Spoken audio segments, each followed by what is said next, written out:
Alrighty, are we live? I said, are we live? Well, if we live,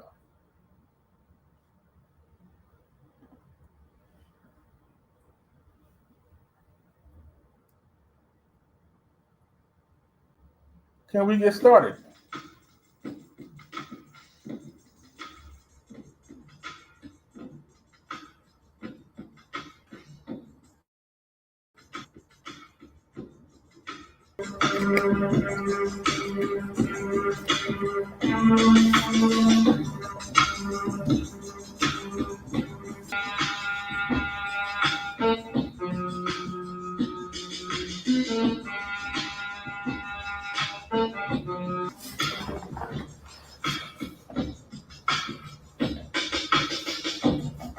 Uh, uh, uh.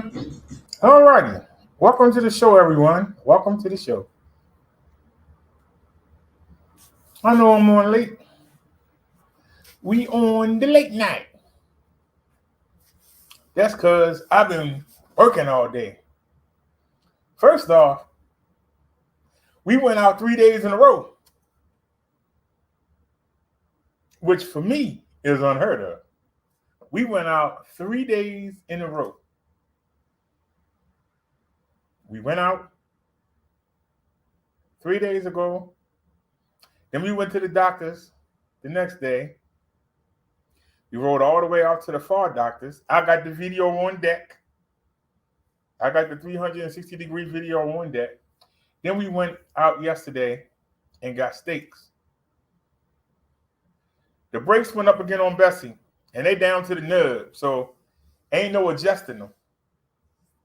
So we're gonna have to get the brakes on Bessie fixed. Not a big deal. It's more of a nuisance than anything else because they're gonna have to keep it for 3 or 4 days, and they're gonna have to keep Bessie for 3 or 4 days, and we have a doctor's appointment Tuesday. Now, I might get up because I need to put some money on a card so I can take an Uber XL and take Bessie to the bike shop. So we're going to have to ride Minnie. Y'all see Minnie behind me. We're going to have to ride Minnie up to Walgreens, put some money on a card, and go back. Now, if y'all remember that guy that was talking about buying the bike, he said he's buying the bike this morning at 11 o'clock. If he does, we're going to take that money and go put it on the Cash App card. If he doesn't, we just going to take some of our own money and go put it on the Cash App card. So we got plan A, we got plan B. By being Sunday, I know they're going to be backed up because people are off on the weekend, right? Most people are off on the weekend. Doesn't that make sense? Most people are off on the weekend. So I know they're going to be busy. Now, hopefully, we'll be able to get up in there and hopefully they can have it ready before our doctor's appointment Tuesday.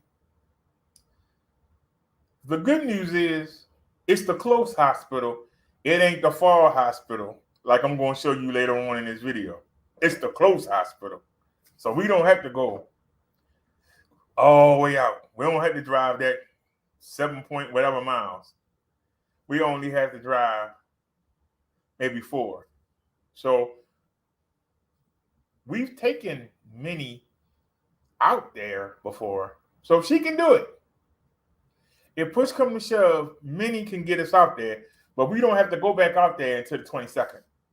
We'll have Bessie fixed before then. But if something come up, I don't know what could, because money ain't the issue. If something does happen where they have to keep Bessie, we're going to have to take Minnie. Or I'll just take an Uber out there. But I don't see why it's just putting brake pads on the bike. I mean, it should be a simple job. You know, like I said, we're not concerned about the cost. Yeah. Shoot, Bessie, take us where we got to go. Kicking out $50 to get her brakes done is nothing. Now, even though we didn't go anywhere today, I've been busy. I put the screen up. I took it down, and we ordered the new. Man, this is some cheap tape, but it works. It's double-sided tape. I got the screen up. Then I repaired the screen. And remember, we bought two of them. The first one was too short. Remember the one with the butterflies on there? It's videos up. It's a video of me putting it up. So don't say you don't know. I did it live. And then we came back, and then we got the new one. We put that up live. So don't say you don't know what I'm talking about. Well, I noticed that when it closed, it was leaving about this. It was only this much space, but this long in between the magnets that close together, and the nets was making their way in through them. Even though it was only that big, they were still finding their way in here. A moth came in here and got zapped. So what I did was I took the other screen, the one that was too short. I took that screen and put it on the inside. I don't know if the door won't close. We're going to find out if the door won't close. I don't know. We'll find out when I try to close it. But we're going to try and close the door and see if it closes. It might not close. And I might be up there doing it all over again, so we'll just have to wait and see. But I got two of them up there now. I took Davy's cage is out there on the balcony. It's enough room to get her cage out there. That thing is big. But I got it out there, and there was enough room to put the folding chair out there. So I put her in it, and I sat her out there for a while today. And of course, she came in and ran right under the bed, but at least she didn't try and go off the balcony. But I put her in it, and yeah, she couldn't break out. So success. Shout out to Chung Lee Memes. Speaking of Chung Lee Memes, she advised me, like I said, I've had the TV. Y'all know the one she helped me get last year? I've had that in the closet for the past couple of weeks because it was blocking the screen. So I came up with the idea, what if I cut off the screen? I'm talking about the big screen for the projector.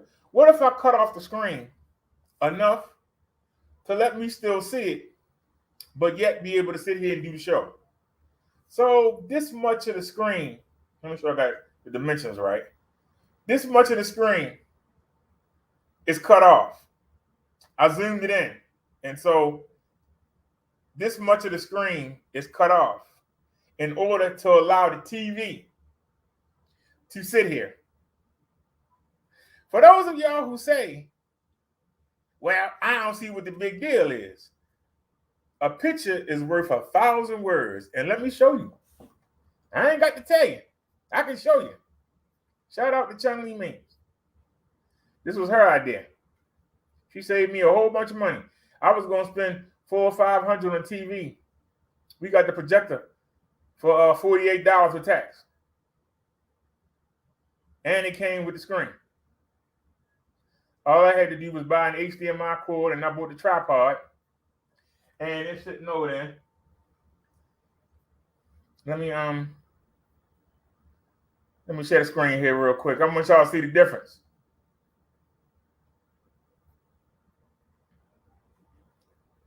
All right. Can we share this screen? Can y'all see this on y'all screen?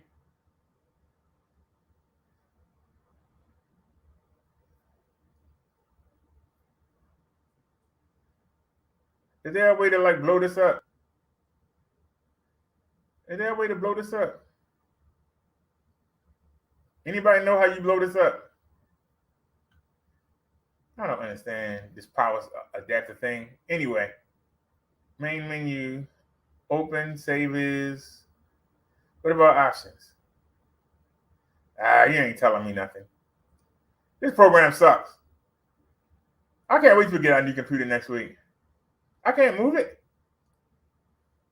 Okay, I want y'all to look. Now, I laid down in the bed and took this picture. Before I came live, I laid down in the bed and I took this picture.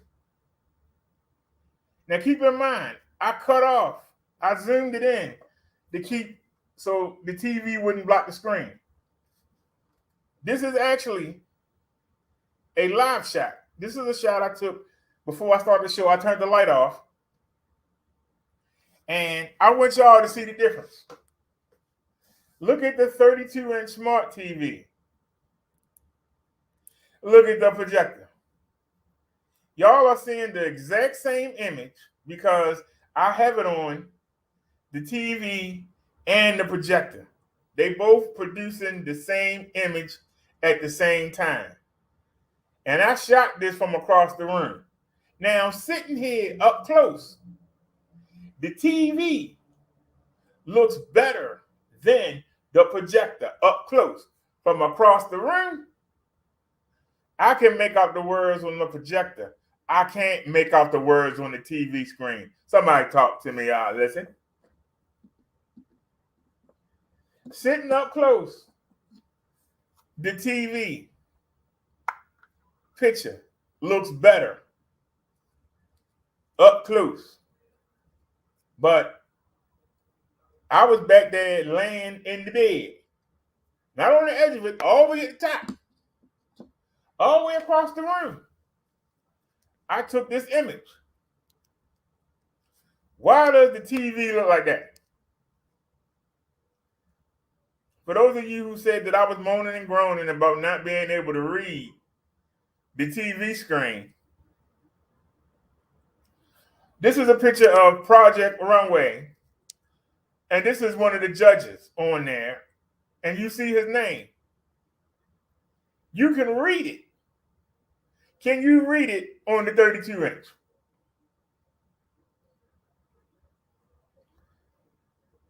Can you read it on the 32-inch? From across the room, the screen looks better than the TV.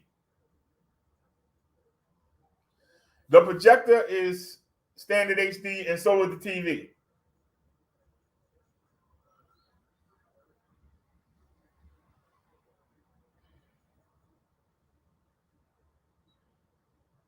So they both the same ratio, the same resolution. Now up close, the TV look better. Now I got the light on. I had to turn the light off to see. And I got the door open. Oh, I got the trash bags. And I blocked up the windows to keep the light from coming in. And like I said, I watched TV today while I was working, man, and it was beautiful. It was beautiful. Well, I'm very happy. But I just wanted y'all to see the difference. For those of you who don't understand why I was like looking up, if you look at the last couple of videos, I've been looking like this because I'm looking up at the screen. And like I said, the further you get away from the screen, the better it looks.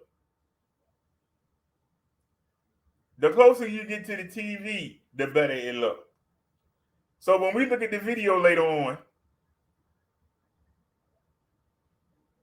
I'm going to be able to see more details and be able to, maneuver everything around better than I was on the other one. But I don't know, I kind of like it the other way, where y'all just see everything and I can just sit back and just let it play. I kind of like that. But VLC Player doesn't keep the video in order. It doesn't play the video clips in order. It skips. And I find that frustrating. But it skips. It doesn't play, as I'm doing this, doing that. It just skips, shuffles it. I don't understand why it does that. Maybe it's a setting on there I can take off. But anyway, I just wanted y'all to see the difference. For those of you who don't understand. And keep in mind, you see that I actually cut off the projector screen. And I did that because I wanted to have the TV up so that I can look straight at y'all rather than be looking like this. I can look right at y'all. So shout out to Chung Lee Means, but look at the size of that screen and then look at the size of the TV screen. And keep in mind, we paid $130 for this TV, and then we paid $20 each way on the Uber ride because the one we got was cracked. And so we had to take it to the nearest Best Buy store. So we wound up paying $180 for this TV altogether. And we paid $48 with tax to get this. Night and day. That is night and day. You can say what you want to say. That's night and day, baby. That's night and day. Anyway. Louis. Shimmy, shimmy, Dewey. Muhammad Ali. All right. Tatiana Ali. I wonder what she's doing right now. Little girl at the Fresh Prince. So let's get to our topic. Because it is Saturday. Well, it was Saturday. Sunday now. Some of y'all gonna get up and go to church today.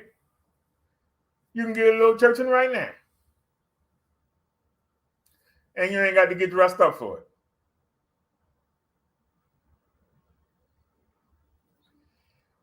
Our topic today is, wait a minute.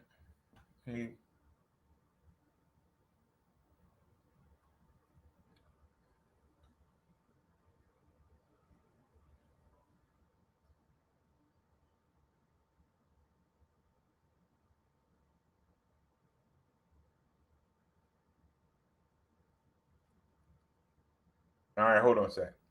I'm doing it wrong. Wait a minute. I really don't need this. But I did download two. I downloaded two, what you call them. Of course, it ain't showing. But it's okay. We don't need this because I really don't need anything to preach off of, to be honest with you. Let's open up a new window. Come on, PC, lollygagging. I want us to take a look.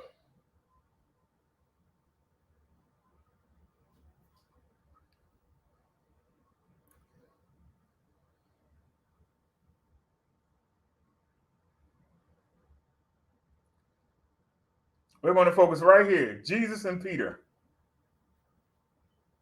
Wait a minute. Y'all can't see it. But hold on. I'll bring you in. Give me a second. Let me bring you in here real quick. I just want y'all to focus on this for real. Y'all see this on your screen. And we'll get to it. I don't need it right now, but I'll get to it in a minute. Our topic today is, why can't we mind our own business? What is wrong with us human beings that we worried about what the next person doing? We don't focus on what we doing. We more worried about what somebody else is doing. We not handling our business. We worrying about somebody else's business.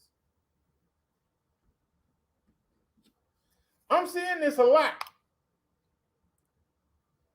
And I figured maybe I should speak out on it. Because it seems like a lot of people have a lot of time to worry about what somebody else is doing. But when you ask them, what are you doing? They ain't got no answer. But they clam up. They get defensive. Why are you asking me what I'm doing? Well, you worrying about what the man down the street doing. I want to know, what are you doing? Well, you don't ask me that. Well, if you ain't got nothing going on, why are you worried about what somebody else doing? This is a question that I ask, and it pisses a lot of people off, and you need to be pissed off. Maybe you grow up.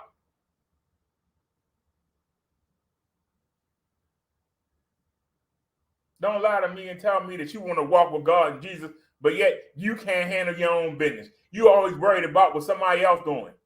Why do you think they want you around them? I'm asking you point blank. Point blank. You're holding grudges. You can't forgive nobody. You're always gossiping, being a busybody, all nosy, and everybody fast. Stop worrying about what the next person is doing and focus on what you're doing. Because if you're worried about everybody else, you ain't worried about you. So how can you talk about what somebody doing when you ain't doing what you're supposed to be doing? And I see a lot of people doing that. I see a lot of people doing that. And I'm calling you out.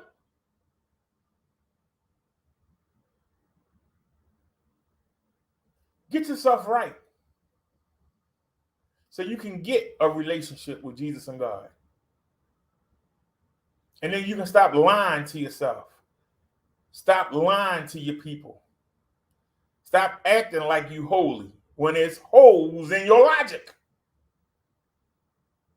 That's the only thing that's holy about you. The holes in your way of thinking. Because in your mind, you think it makes sense. When you come around somebody, you don't tell them about what you got going on. You talk about what other people are doing. Did you ever think, what did that say about you? You get excited to gossip and talk about somebody else's troubles. You're not handling yours. How does that make sense? You worried about what other people are doing. Somebody say, hey, did you get this worked out? Why are you asking me? You know, he ain't got his worked out. Because I'm not talking to him, I'm talking to you. Did you get your stuff worked out you were talking about? No, you know, I'm working on it, you know, but you worried about me. You need to worry about that lady down the street. She's worse off than I am. Why are you asking me about my problems? Because you're in front of me. Well, you know, I don't like to talk about my stuff, but, you know, we can talk about the old man on the next block, you know. His kids run all over top of him. Then his Social Security checkup. He'd be lucky to get something to eat. Why are you talking about me?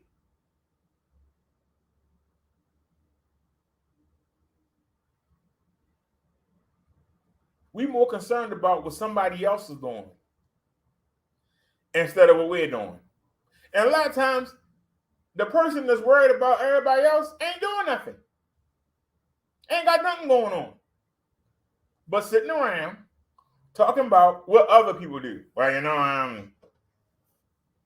that man on YouTube, that woman on YouTube said this, said that. Well, what do you say? Don't ask me what I say. I'm telling you what they say. Well, I can go watch and see what they say. I want to know, since you brought it up, are you having them same kind of problems? Well, you know, I am, you know, but, you know, I'm not as bad as they are. You know, they're terrible. Really?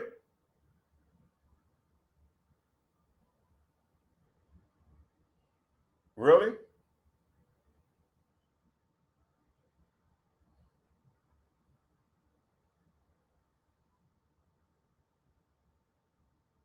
You know, we went to the market yesterday, and those of you came with me, y'all noticed it was a young boy.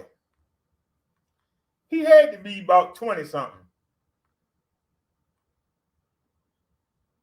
And he had a lot of stuff. And I came behind him, and I put the steaks on the counter, and I put the Jimmy Deans up on the counter.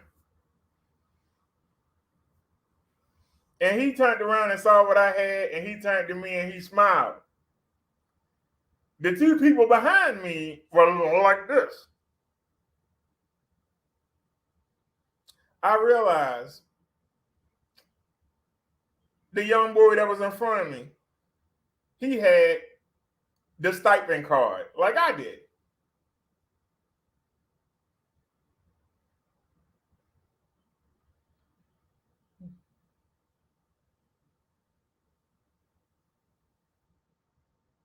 That's why he was smiling.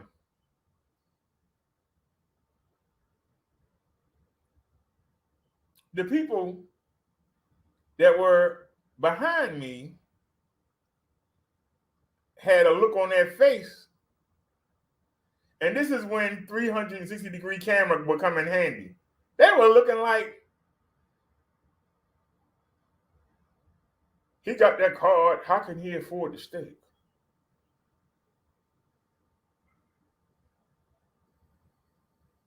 How could he afford to spend $14 on 8 Jimmy Dean sandwiches? You know, the sausage, egg, and cheese, McMuffins. How can he afford that? He's got a cell phone in the cart. He's got a cell phone on a tactical helmet.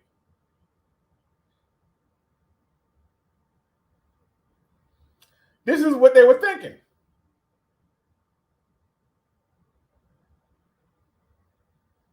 And I was waiting for them to say something. And I noticed a lot of people give that look.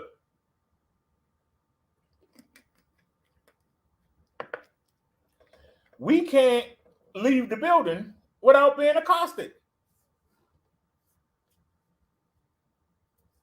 When people see me come out with Bessie, they run up. Hey, how you get that? Where you get that from?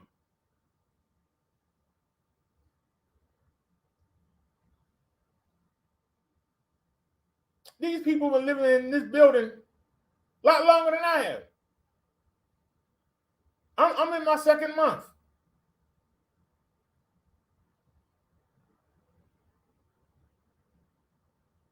I was living on $50 a month.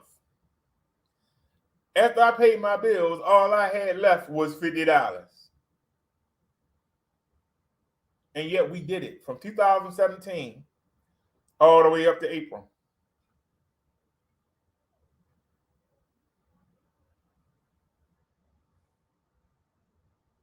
We were living on 18%. I was living on 18% of my income. If it wasn't for the food stipend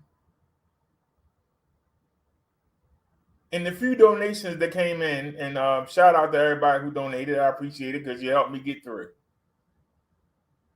I wouldn't have made it. You got people that's been living here for years.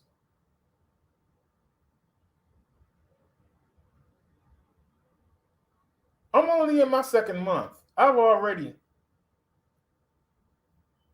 put away $400. People have been living here for years. They look at me like I'm rich because I got an e-bike. They got the same stimulus check that I got last year. Why didn't they buy one? But that's it. Yeah, you know, he must be rich. He's sitting there, got that e-bike, you know. How he get in here, you know? He can afford an e-bike, you know. He must not have no woman, and now he be able to get an e-bike. He must not have no kids. How is he able to get an e-bike? He must be one of them church boys. See, they'll sit there and they'll make up stuff. They'll sit there and make up stuff to cover up the fact that they can't handle that money. They'll make up stuff to make themselves feel better. Because the fact of the matter is, they was in better position than I was. But why am I excelling and they ain't? Why? I handle my business. How is it that I only had $50 left out my check after I pay my bills?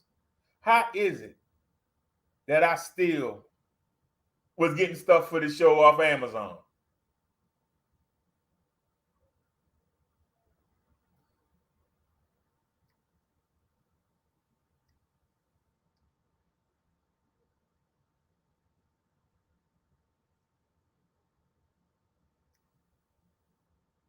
How?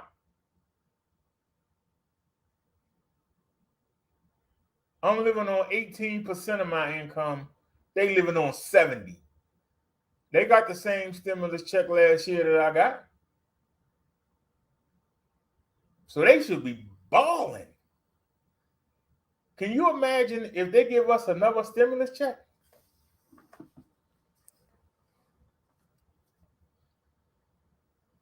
I'm just saying, if we got another stimulus check, I wouldn't know what to do myself. I might take me to Atlantic City. No, I wouldn't. That would fast track me. And I would go ahead and put the G in the bank like I want. Like what's my goal is to put the G in the bank. And that's what I would do. And then if it, like say they gave us 1,400, then the 400, I would go buck wild with. But see, the difference is they would have had that money, and a month later, they broke again. But see, I'm not worried about what they're going to do. I'm worried about what I'm going to do. And this is the point of this sermon.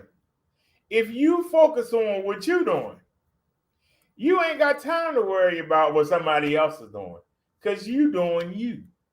If you ain't doing you and you ain't doing nothing, then you got time to be in everybody else's business. And it's not healthy for you. And Jesus and God can't stand it. So there's no way you can have a relationship with them. They're looking at you like you cross-eyed. We cannot walk out the door with Bessie without somebody walking up to us.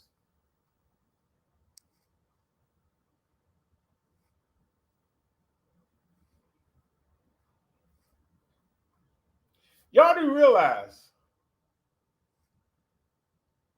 that Bessie is a budget e-bike.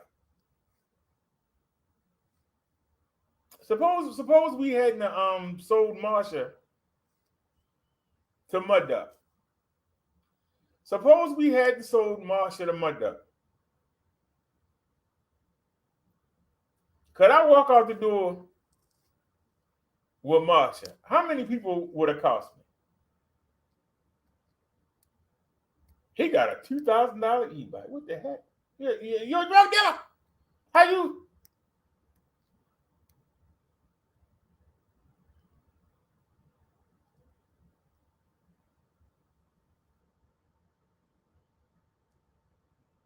These people have more than these people have more opportunity. I'm just getting the opportunity.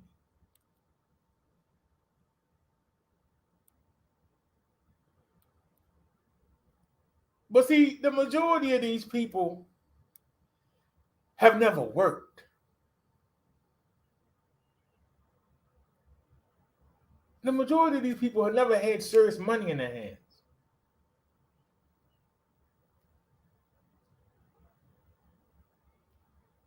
They've been given stuff without having to earn it. Not all, but I can just see in the way that they just carry themselves and maneuver around. They're waiting for somebody to give them something. These used to be the people that's going to sit around because they ain't doing nothing. They worry about what John down the street doing, what the person in the other building over there doing, what the person on the next block doing. They're going to be the ones all in the bed. They're the ones that's going to be watching the tabloids, worrying about what R. Kelly doing and what LeBron doing and what the Wade doing and with the marriage and all that stupid stuff. Y'all know this. I don't pay none of that stuff no mind. I don't even watch the news unless we look at it.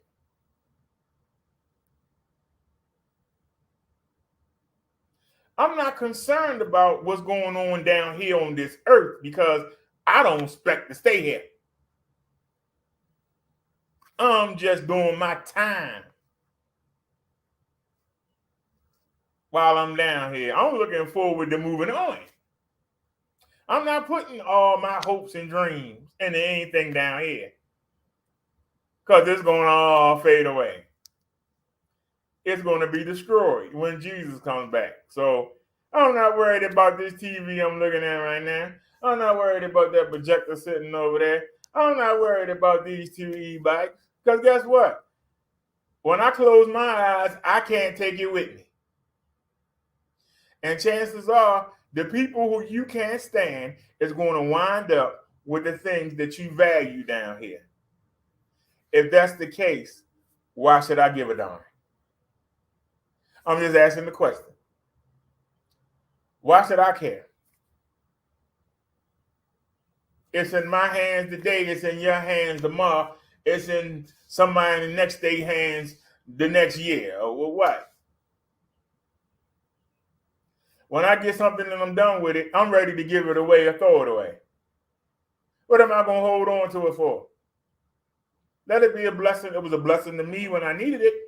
Now that I got something better, let somebody else who might be in the worst position have it. Why am I going to hold on to it? I'm just going to hold on and hoard up stuff. No, I get rid of it. I either give it away or I toss it away and let somebody else find it. One man's junk is another man's treasure. I don't want to hold on to stuff. Because see, when you hold on, you're doing the opposite of what Jesus said to do. He said, you got to let everything die. You got to let everything go. If you keep hoarding and trying to hold on to stuff from your past, you ain't ready to move on. You still trying to hold on. You still trying to have them memories. You trying to hold on. What are you trying to hold on for? You were told to let everything die. Let it go. Become new. That means everything you start is fresh. So why are you dragging your old baggage, your old property, your old belongings? Why are you trying to bring them to your new life? You're supposed to forget the old life and come new. What did Jesus tell the rich young man? Sell everything you own, give it to the poor. Come follow me. When the man asked him, how could I be like you? What did Jesus say? Stop what you're doing right now. Pick up your cross and follow me. Well, I got to bury my father and I got to say goodbye. No. Drop all that. Come with me. Well, I don't know. Let the dead bury the dead. You ain't got to go bury nobody. Because they ain't doing what you about to do.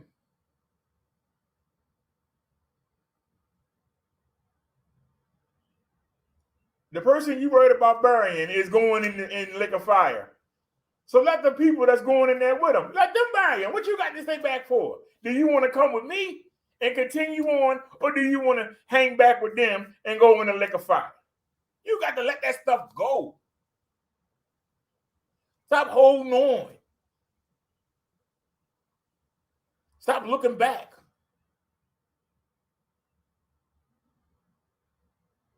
You might have to leave people behind. You might have to leave family members behind. I know I had to. Because they was dragging me down.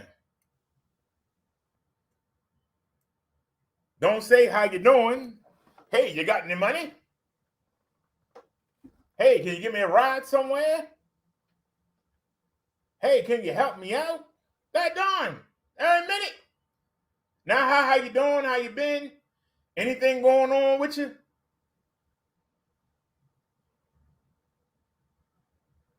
Got members, got people chasing them, shot at. I'm standing there gonna catch a bullet and I ain't got nothing to do with it. I ain't living that life. Heck, I want to be around them folks.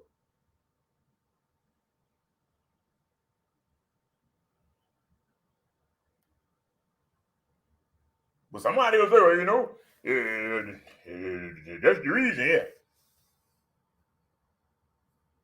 Yeah, I keep to myself because that's good for my spiritual health. Because I'm not going to be worried about what somebody else doing, especially somebody that's not doing right. When I see him, I'll offer him advice, and I'm going to keep moving. I'm not going to let them drag me down. Why would I want to let them drag me down? Just pull me down. If you're doing that right now, stop. If you and everybody else business, stop.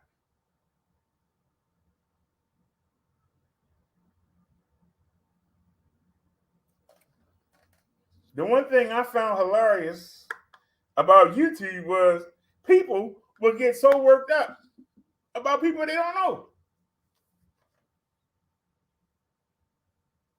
You don't know who's behind that avatar and that silly name, but you'll let them get you worked up.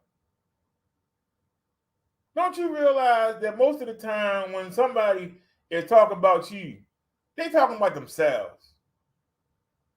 That's where they get the material from. What's going on in their life? They just throw it at you. In reality, they got the same issues. They just throwing it at you.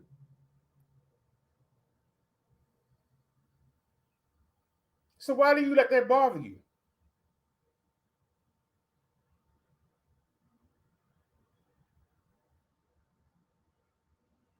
I remember I broke a fight up. This was back in 2013. Two young boys.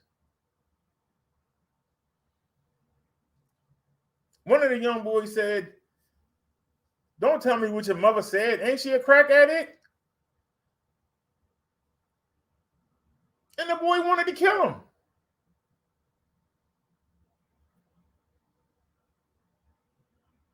Now, I knew who they were talking about, and I just asked him, "Well, isn't she a crack addict?" He said, "Yeah." "Doesn't she need help?" He said, "Yeah." "Are you getting the help?" He clammed up. I said, "Well, your issue is not with him. He's just telling you the truth." Maybe he didn't say it right. Maybe he shouldn't have spoke on it, none of his business. But he didn't lie. Why do you want to kill him? Why do you want to hurt him? Why don't you go get your mother the help she needs? That will be beneficial. You trying to kill him is going to get you locked up. And she got to worry about you being in jail. She already worried about being a crack addict. You put more on her.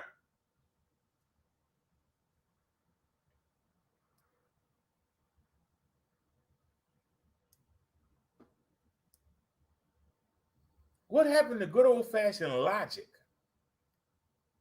Yeah, but you're not going to talk about me like that.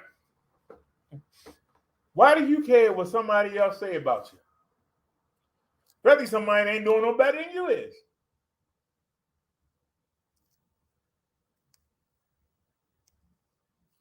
The one place I don't want to go is jail. Because I ain't coming out of it. I already know. I go to jail, I'm going to get killed. Either the state going to kill me, or the people inside going to kill me. I'm going to die. Because I'm not doing no gang, and I'm not doing any of that stupid stuff.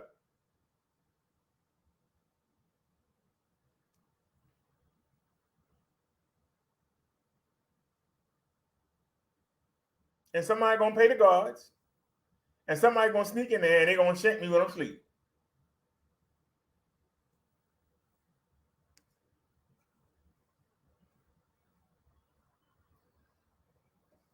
While everybody else in the weight room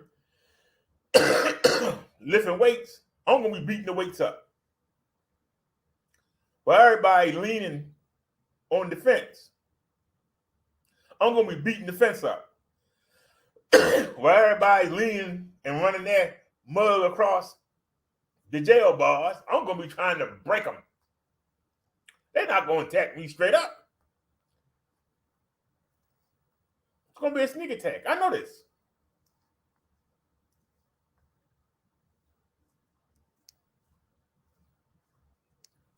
What's the best way not to worry about? Don't go. That's the best way to avoid it. Don't go.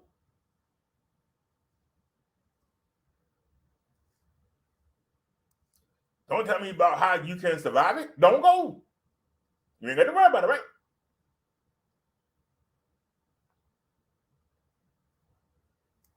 That's why I got 360-degree video wherever I got to go. I can tell the officers, here's the chip. You see something? Come get me. If I done something wrong, come get me. Ain't no need me coming down to the station. Everything you need to see is right here. If I don't see you, I know I'm good. I'll buy another memory chip and put it back in the camera. We'll order another one off Amazon and keep right on going.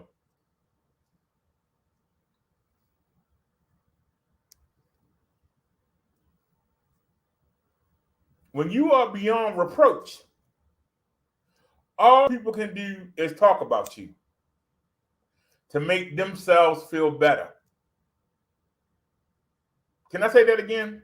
When you are beyond reproach,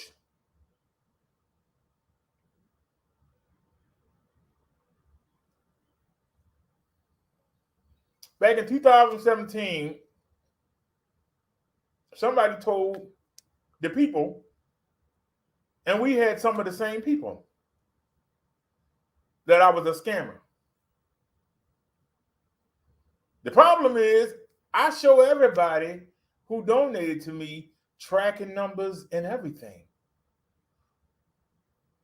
That person to this day hasn't proven one thing that I did that scammed anybody, and yet somebody still says it to this day. People still say it.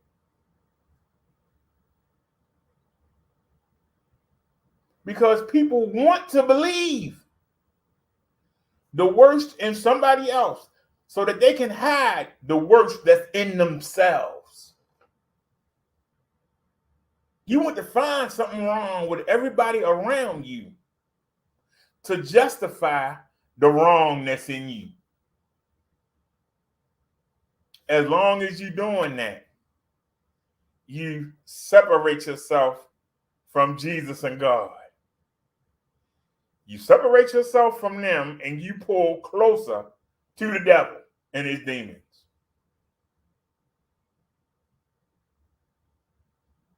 You're just making the gulf bigger and bigger and bigger. You are dividing yourself. Let's take a look at this scripture. When they had finished breakfast, Jesus said to Simon Peter, Simon, son of John, do you love me more than these? Peter said to him, yes, Lord, you know that I love you. Jesus said again, feed my lambs. Jesus said a second time, Simon, son of John, do you love me? For those of y'all that don't know, Jesus named Simon Peter. It was 2 Simons in the 12. It's 2 James and it's 2 Simons. He named Simon Peter the same way that he named Saul Paul. St. Paul, his real name is Saul.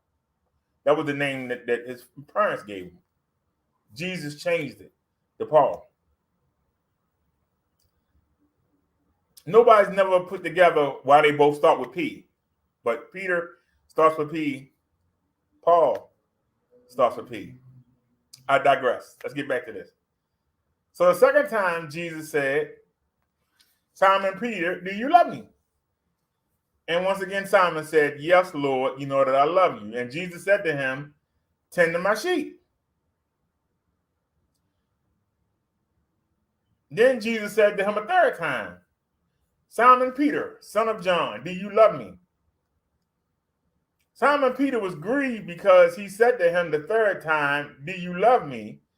And Simon Peter answered him and said, Lord, you know everything. You know that I love you.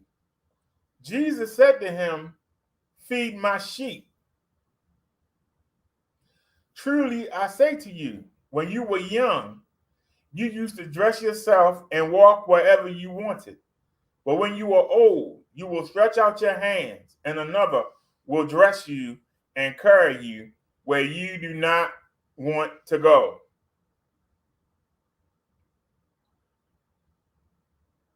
Do y'all understand what Jesus is saying? Right here, Jesus is anointing Simon Peter as the leader of his church.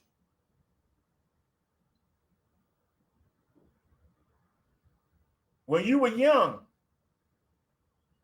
you used to do what you wanted to do. And you were allowed to do it. But now, you're going to work for me. And since you betrayed me 3 times, I know you're not going to buckle. But I tell you this, you're going to die in my name. But I'm going to magnify you and make you the leader of my church. But you got to leave all that crap behind. All that conniving and plotting and planning and scheming. All that stuff you used to do, you got to let it die. Even the fact that you betrayed me 3 times, you got to let it die. You're going to pay for it in the way you die.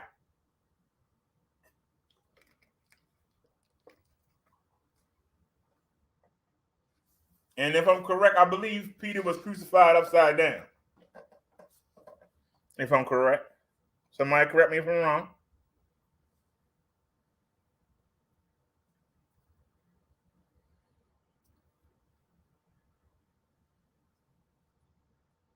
Another will dress you and carry you where you do not want to go. Who is that another? Anybody want to answer?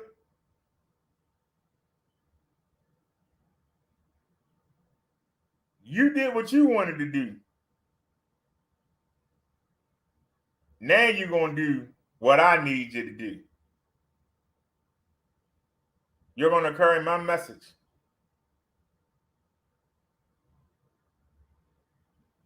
You don't belong to yourself anymore. You giving that up. Now you belong to me.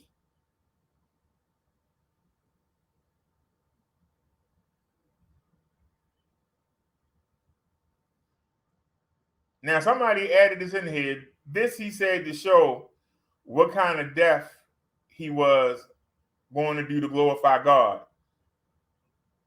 But ignore that for a second and just read the next line. And after saying this, he said to him, "Follow me." What did Jesus say? When you were young, you did what you wanted to do. But now you're old. You're going to do what I want you to do. Follow me. Leave all that mess behind. Let it go. Let it all go. You got a new mission. Your mission is to spread my message to the world.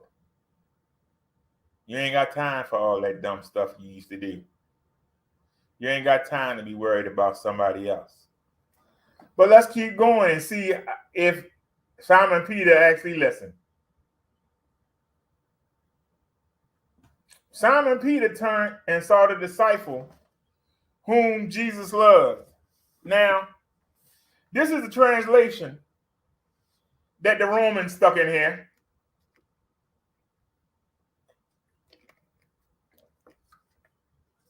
If you look into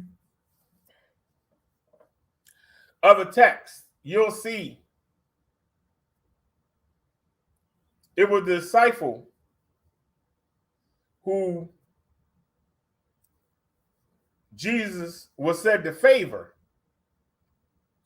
And it wasn't so much that Jesus favored him, but the disciple we talking about is the one writing the gospel.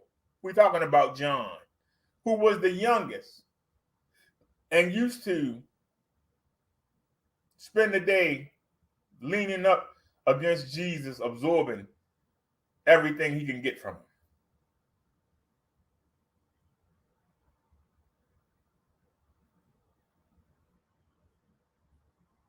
See, when somebody young see somebody strong, they tend to cling to them. You got some demonic people who even tried to insinuate that they had a sexual relationship. Sick people. But after Peter was just given the holy position as the leader of the Christian church on earth, he ain't worried about that. You would think he'd be like, all right, how can I do this? How can I make sure I represent Jesus well? How can I make sure I get the message out? No, his first thought is he's worrying about the disciple, the one who's writing this book, the one who leaned against Jesus during the supper and said, Lord, who's going to betray you? When Peter saw him, he said to Jesus, Lord, what about this man? What? You were just given the keys to the kingdom. The Pope is not the leader of the church. There was no Pope at the time. Peter was the leader of the church, and Jesus anointed him the leader of the church. Instead of him trying to figure out, how am I going to galvanize everybody together? How are we going to get this word out? How are we going to bring in some more people and get them the knowledge and get them the... No, he's worrying about, what is John doing? What about John? You told me what I had to do. What about him?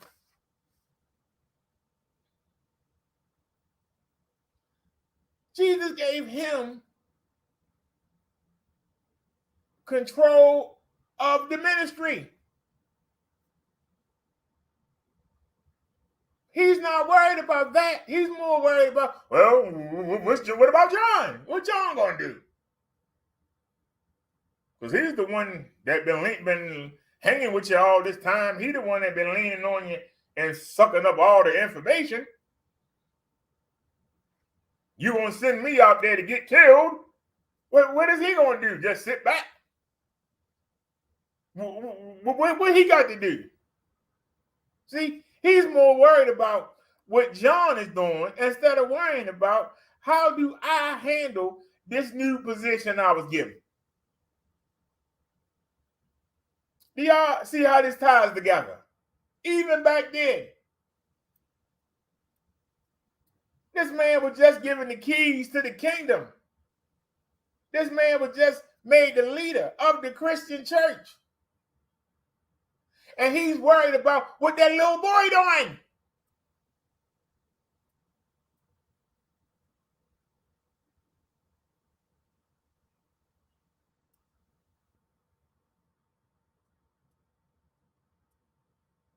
You'd figure that after he said, Lord, I would die for you, ain't nothing gonna happen to you. And he sat there and denied him 3 times, just like Jesus said he would. This is the reason that Jesus put him in charge of the church. Because he figured because of that, he wouldn't back down. He could leave the church in his hands and trust that he would not fade away, not start out and try and start the ministry, and then a year later, hey, you still doing the church thing? Nah, man. I'm back to fishing. I ain't went. It was that was nice and everything. I ain't. But he ain't even started yet, and he worrying about what somebody else is doing. He hasn't even started.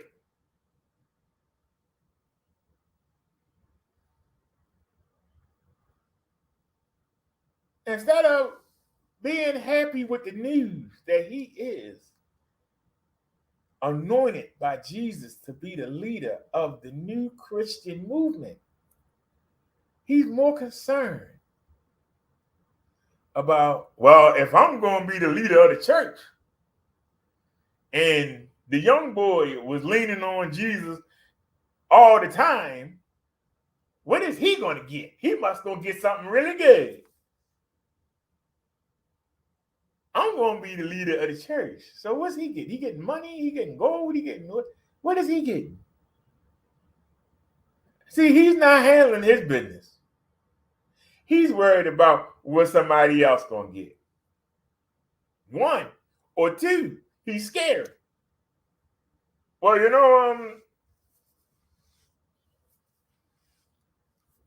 if I got to do all of this, what's he going to do? Is he going to die in your name too?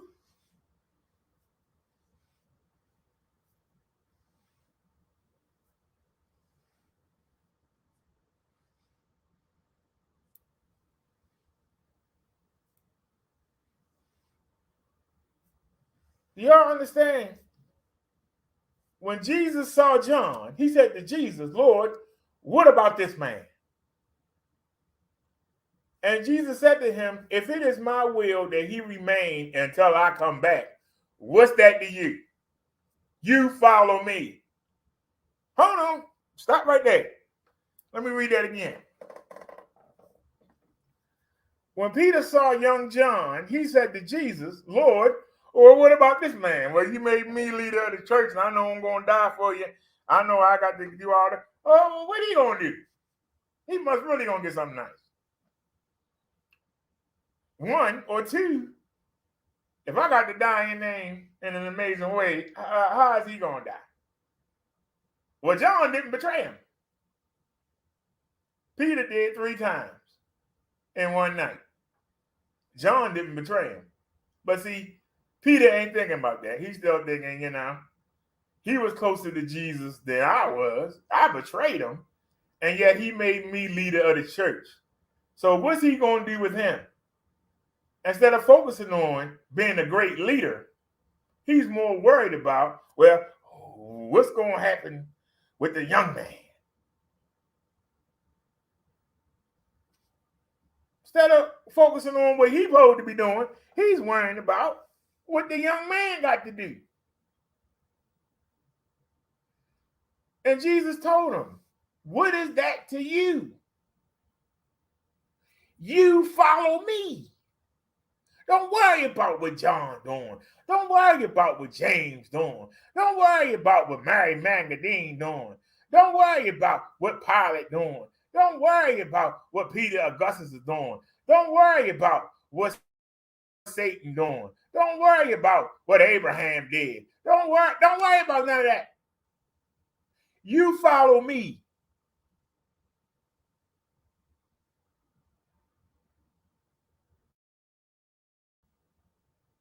And that's my message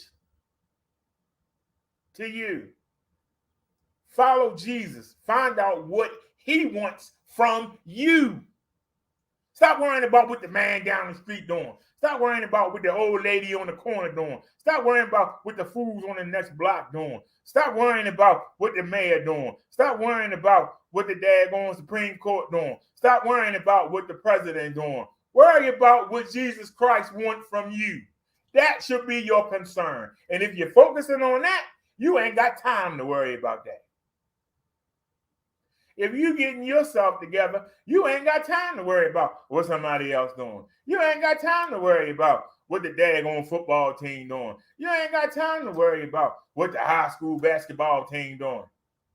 You ain't got time to worry about what the people in your neighborhood doing. You working for Jesus. Find out what he wants you to do and do it. If you're doing it, you ain't got time to worry about that dumb stuff. Somebody asks you what somebody else doing. I don't know. I'm doing my own thing. Why am I worrying about what they doing?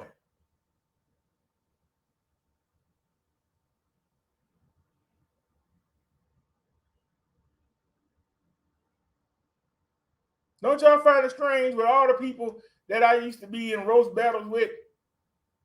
You never seen me follow them around. You never seen me heavy in that chat.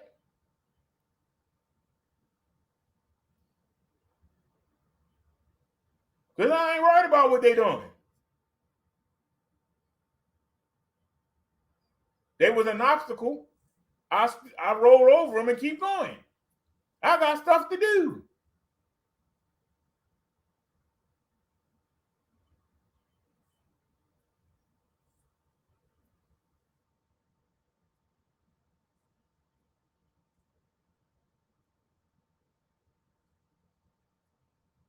And some of you might not like me, and who cares? But you see me always doing something. Why? Because I ain't sitting back wondering what somebody else is doing. I'm not worried about it. I don't care if somebody got 1 million views. That's their business. I didn't need 1 million views. I just needed a donation to help me get through the month. That's what I needed. Now I don't need it.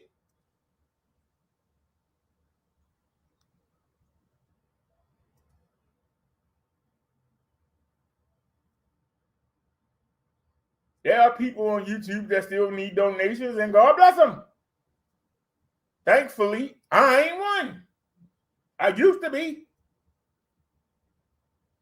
I used to go live and pray that somebody would donate. Now, you care less if somebody donate.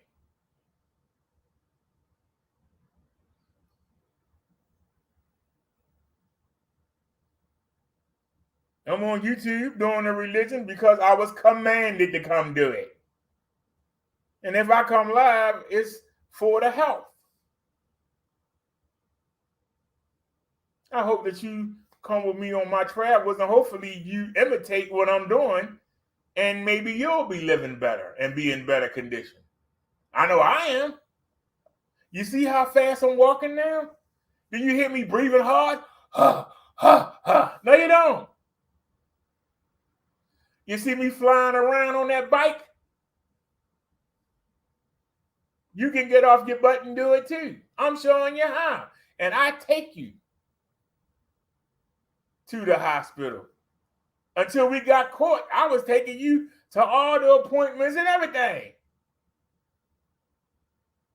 If I can do it, why can't you do it?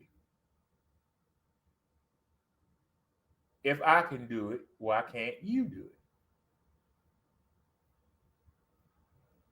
That's why I still come live. If I can do it. Because people are sitting there waiting for me to fail. They are waiting for me to fail. They can't wait. I told you. See, that's why I ain't trying to, exercise. That's why I ain't trying to ride no bike. That's why I ain't trying to do what my doctor said. It don't work. All he did was make a fool out of himself. Look at him. He started out at 320 pounds. Now he's 350. Look at him. See, that's what the people waiting on. But they're getting their feelings hurt.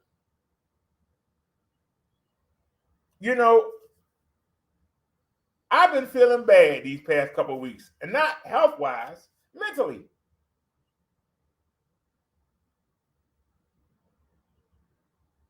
The market hasn't had the strength for 3 weeks now. It has not had the brand of strength that I love for 3 weeks now. 3.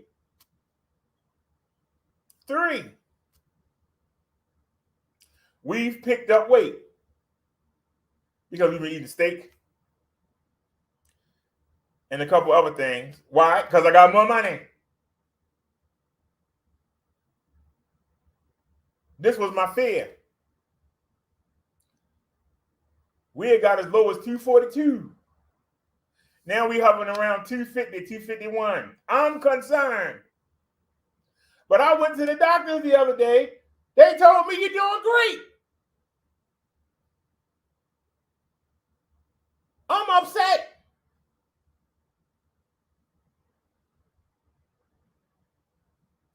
They told me I was 255 pounds. I broke off the book. That scale you gave me wrong, and that scale says I'm 250. Well, maybe you take the clothes off, and then we got into an argument.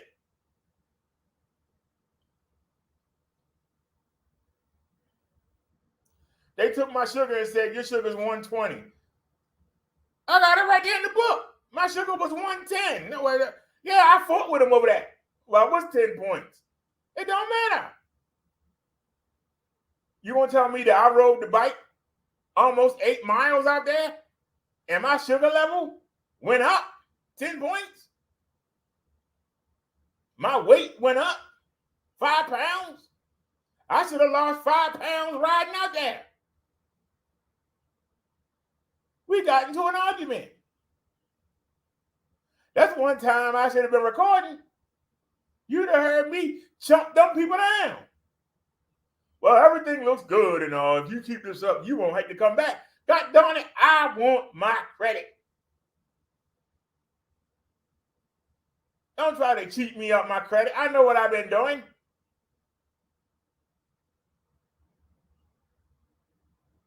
Don't try to make me think I'm sicker than I am. God darn it.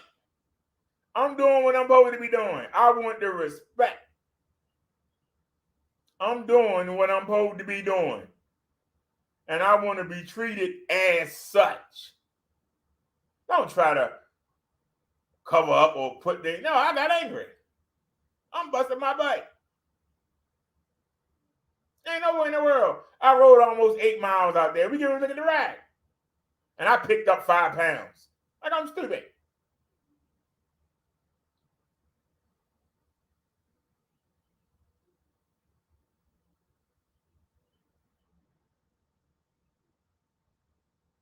I should have lost weight and I picked it up. And we went out riding the day before.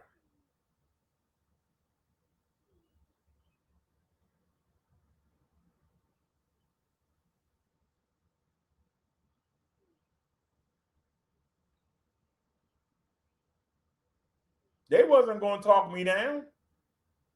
Because see, when you be on reproach, you ain't got to back down. I made them change them numbers. They wasn't happy about it. Because see, they want you to still think you sick so that you can keep coming back.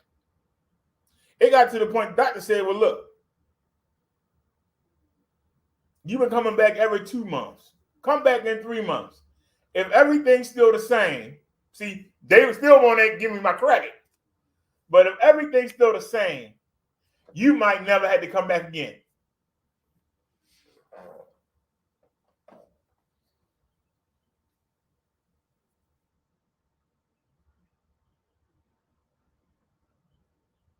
So why come back in 3 months?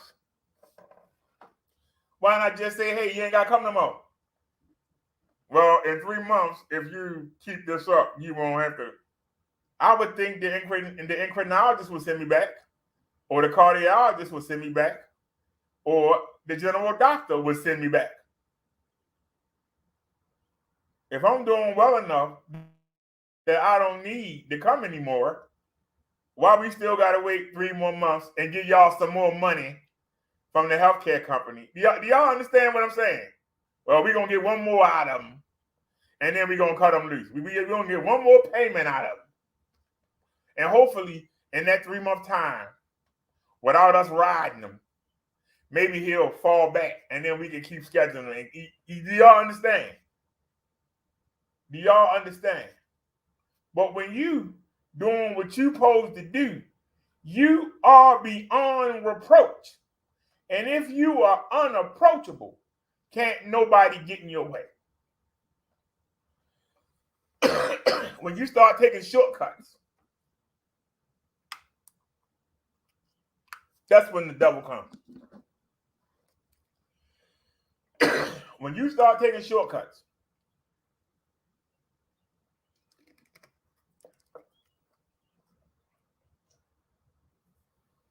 when I put that first screen up, and I saw that when the magnets closed back, it was still leaving this much gap.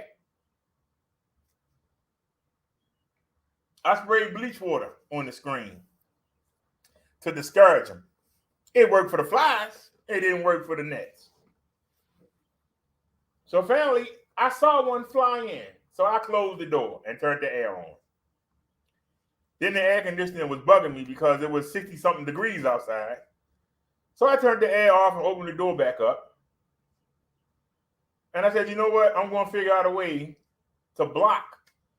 Because it's 1, 2, 3, 4, 5, 6. Now, it's covered except for this much space. It's where the magnets come together at. See, the two curtains, they have magnets on them. And when you walk through them, when they come back, they lock.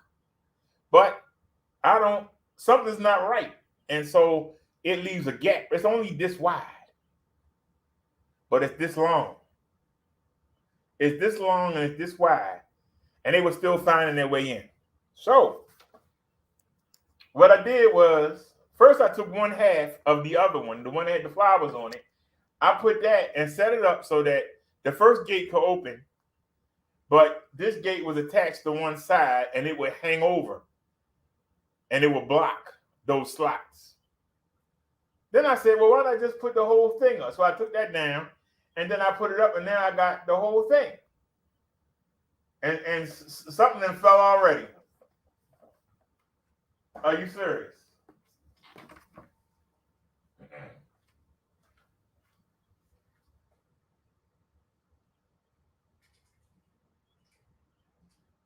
No, it didn't.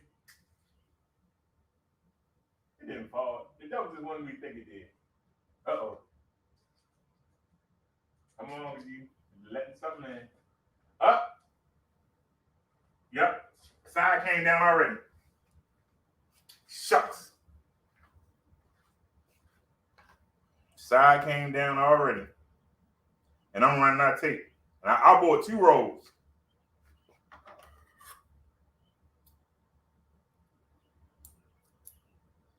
Mm-hmm. And look at me. I'm going right back to work. Because see, when you let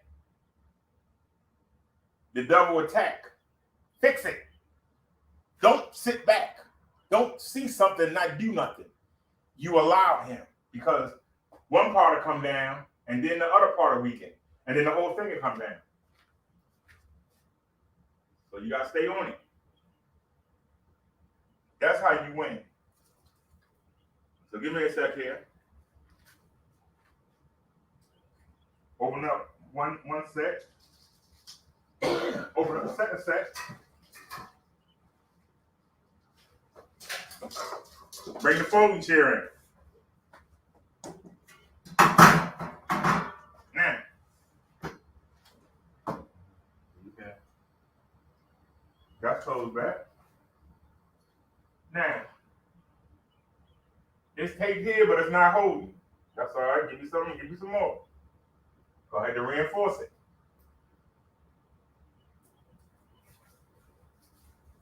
See, I'm not afraid to put the work in. I know if I want to succeed, I can't count on somebody else not doing their job. Somebody else holding me up. I got to do it. As long as I'm doing what I'm supposed to be doing, you can't do nothing to me. All they can do is sit there and go, I'm going to get him. Damn it. I'm going to get him sitting out there. I'm going to get him. That's all they can do. I'm the champ. I run the show. This is my life. And I ain't letting this Trump run nothing. He don't run nothing.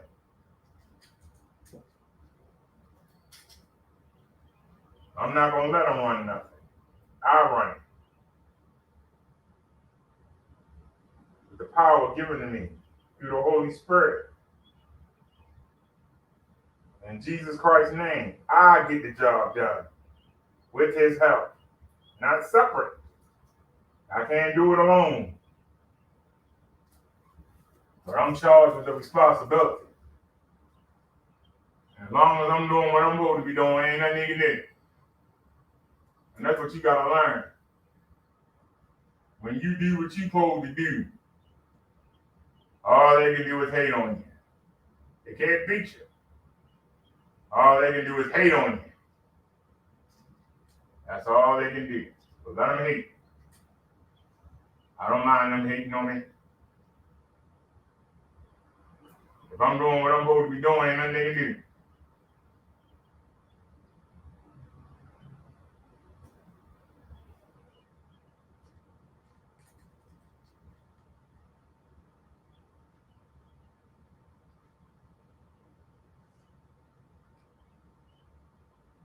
And these magnets supposed to connect. They're not connecting. Why ain't the magnets connecting? There it is. Now press down firmly. Press it down firmly. Make sure everything is how it's supposed to be. So now you open it at the bottom. And you open it.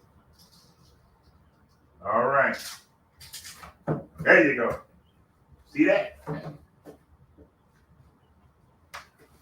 Now, if I sit back and don't do nothing, it's going to get worse. For me seeing it.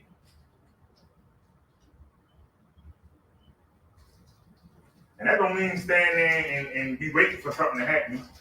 Handle your business. But be vigilant. That's all I'm saying. Be vigilant. Now close the first setback. Then close the second set. And there you go. So now we got 2 layers of defense. We got 2 layers of defense. It only took a moment. Matter of fact, let me take a picture here.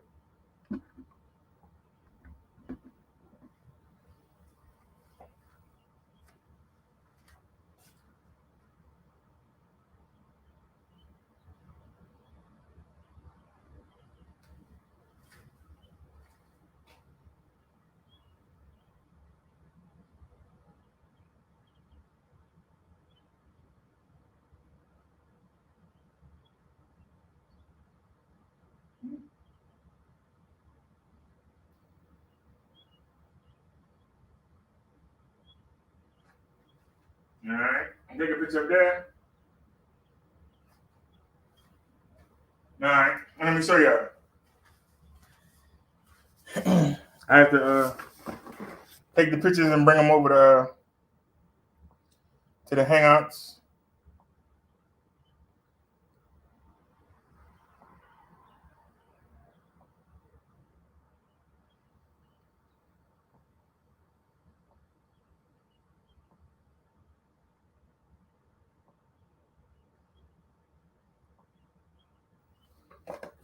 All right.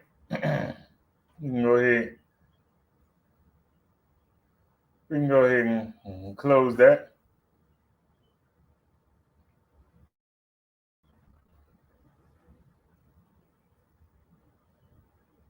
And let's see here. Stop screen sharing. All right, let's go to the Hangouts. And let's pull these pictures up.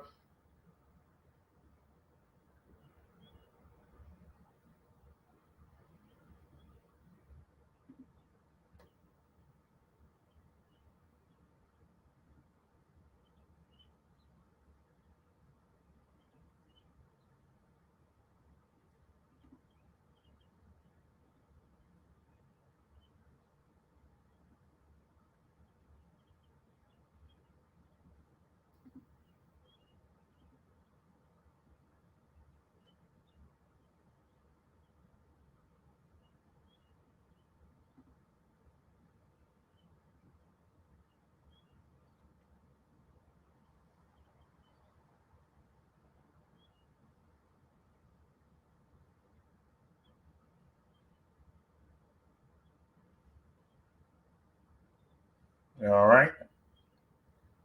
Give me 1 second here.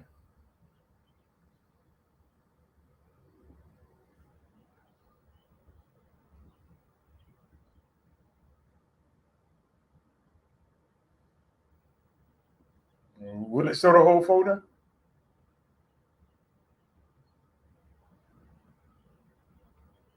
I wonder.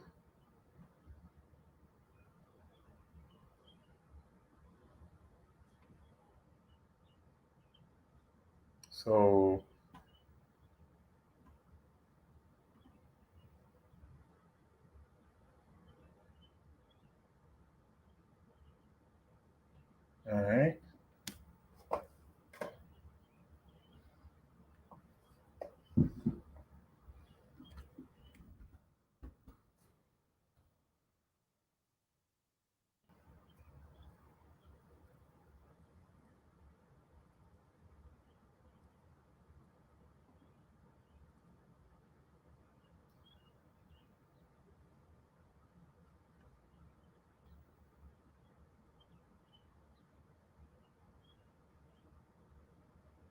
All right, let's bring y'all in. Share the screen.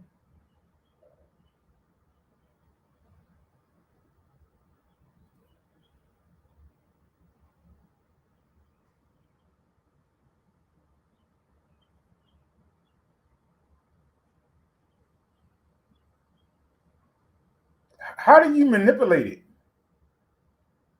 Like, all you can do is move it around.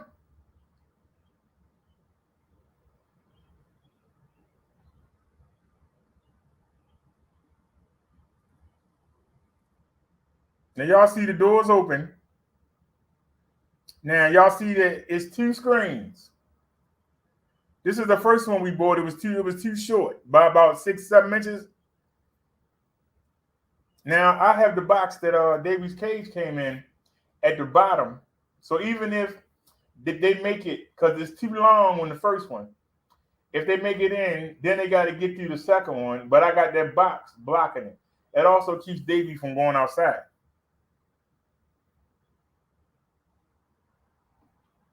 And all right. Here's another angle. Now, her cage is, you can see the cage right there.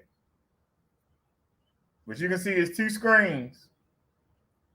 And you can see her cage is right there. Oh, that's the other. Okay.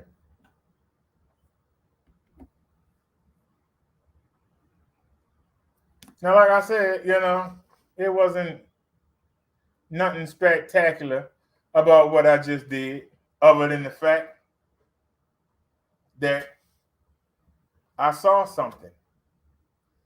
And rather than act like I didn't see it, and then come back an hour later, another part down, see it, don't do anything. Wake up the next day and the whole thing down. Now I'm fussing. I gotta put the whole thing down. Take the time. You see it, fix it. If you see it, fix it.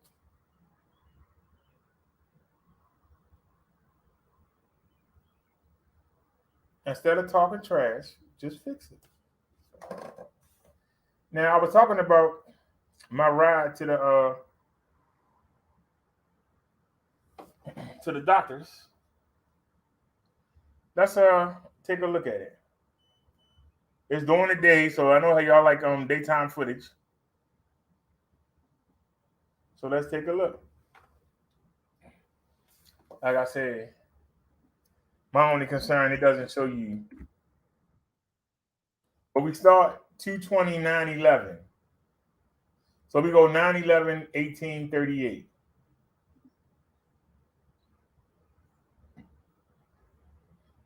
So it's food stipend day. Why should I spend my money? You know what I'm saying? Change it. That's all I'm saying. I'm not even bringing any money. What I need money for? And you know what? I still forgot my daggone mask. Yeah. I had it laying on top of the thing, ready for me. I still forgot it.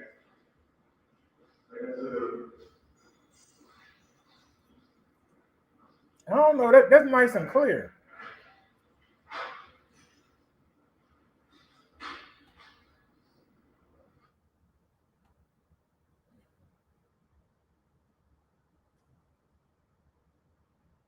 And I'm trying to see, is there any settings?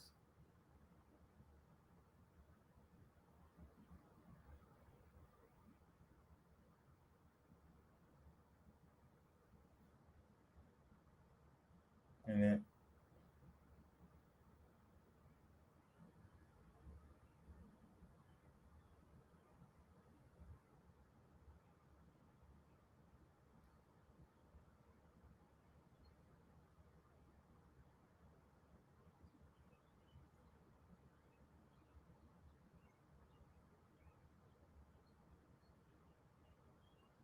I don't see nothing that says.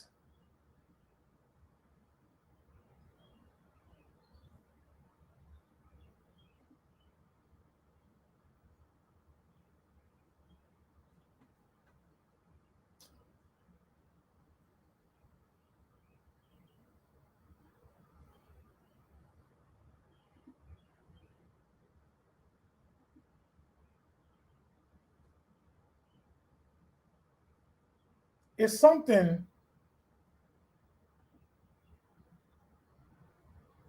No.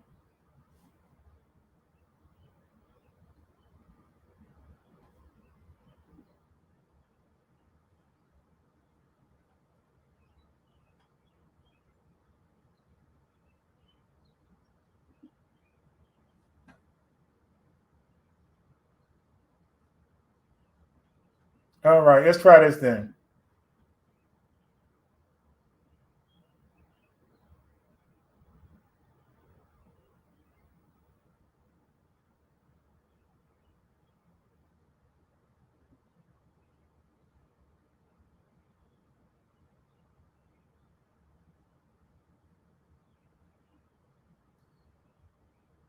Give me 1 second, yeah. With y'all 1 second. Well, I think y'all can see the screen.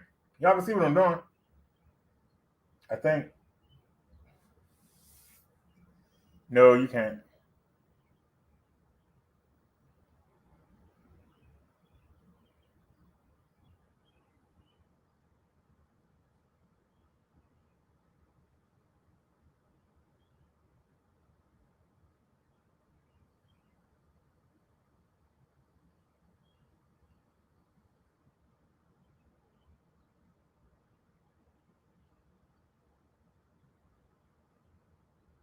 All right.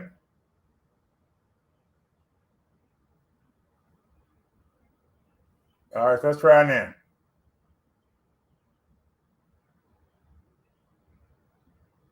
2911. And it's not starting at 2911.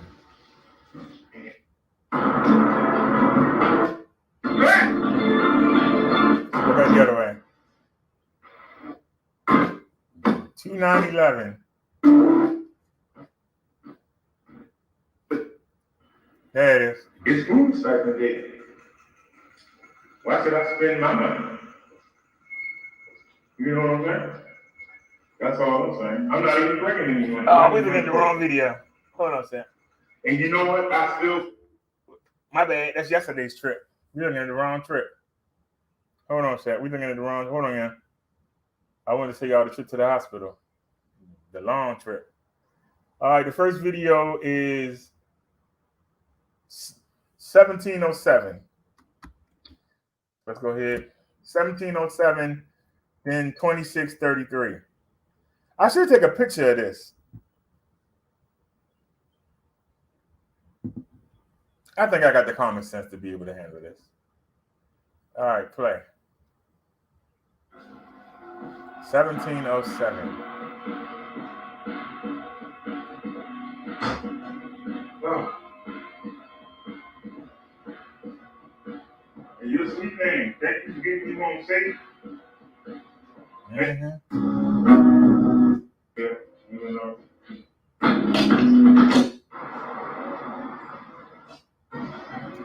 All right, then we'll just do it the hard way. That's all. We'll do it the hard way. You win, we'll do it the hard way. We'll do it the hard way.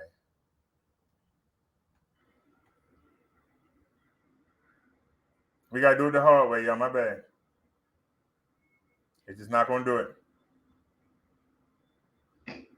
And I can't find a player. It's the only one on this enterprise system. All right, y'all see this on y'all PC? Yes, you do.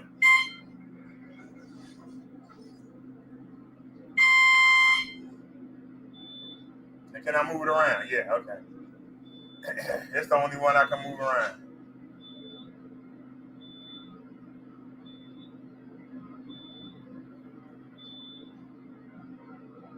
Third floor, going down.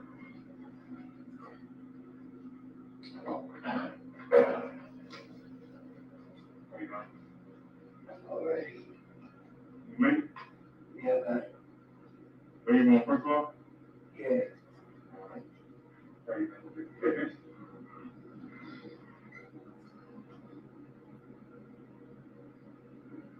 Did I show y'all this video? I think I was tired and fell asleep.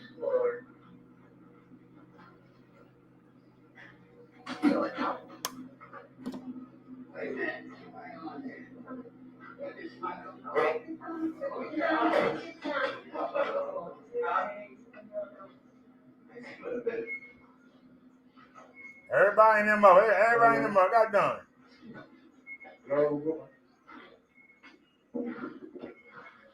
Look at him looking. Yeah, I'm looking to get some rice before 3 o'clock. You're looking to get some rice before 3 o'clock? Yeah. Talking to the security guard. Yeah, we're going to give it a shot. Might as well. You got to get 219.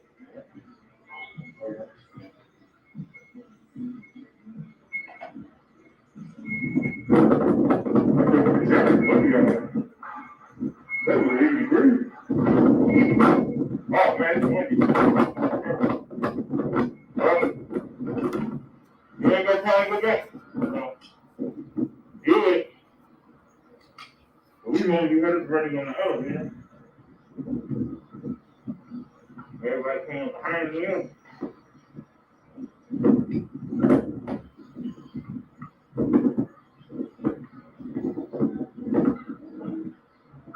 Later.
Come on, waiting on us?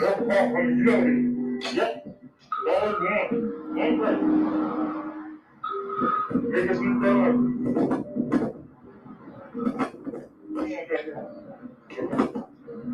yeah, make that like one.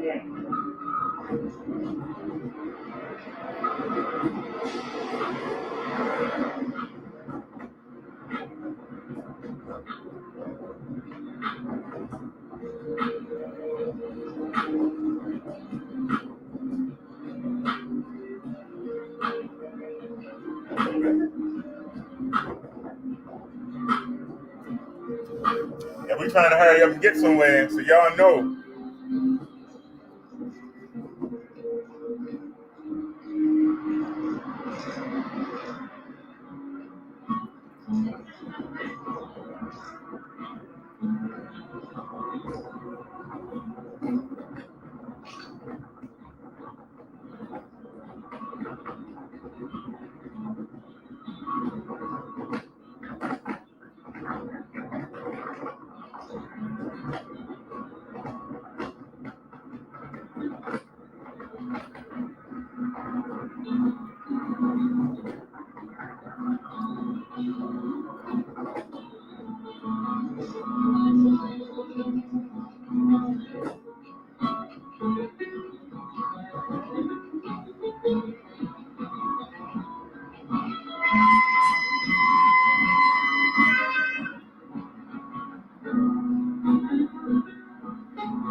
Y'all see, I ain't got the phone in my head. No mobile live on the ride over there. You can fast forward. Light change, there go the ambulance. Hold everybody up.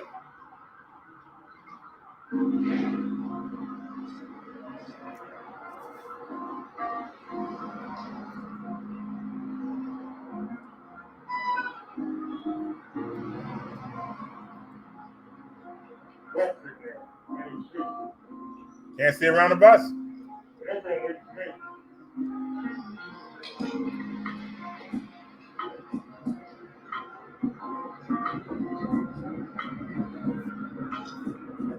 Is the young man pedaling?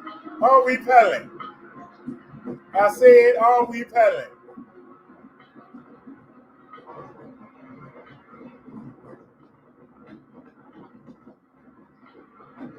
Look at how we match to a T.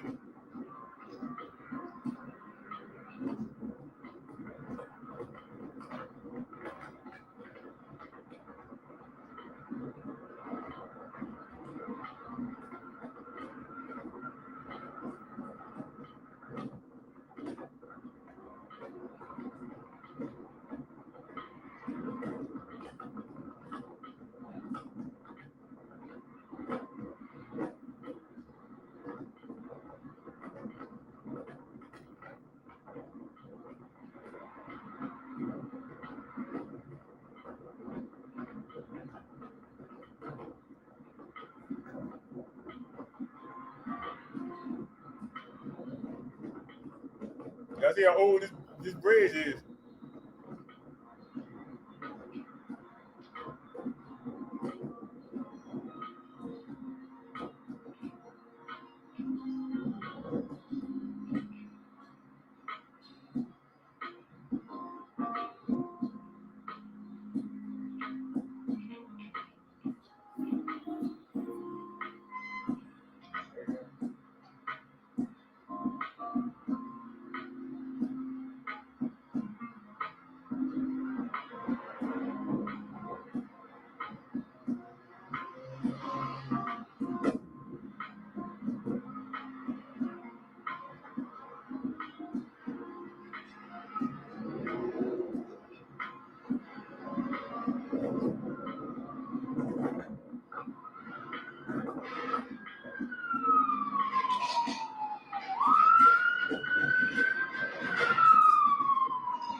Now I'm supposed to be over there on the right hand side, but we're going left.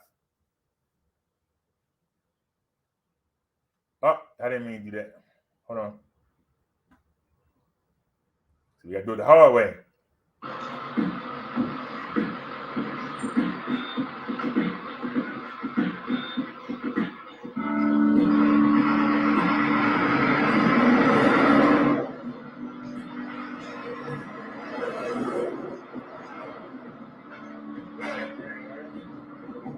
Hey, the Mickey D's.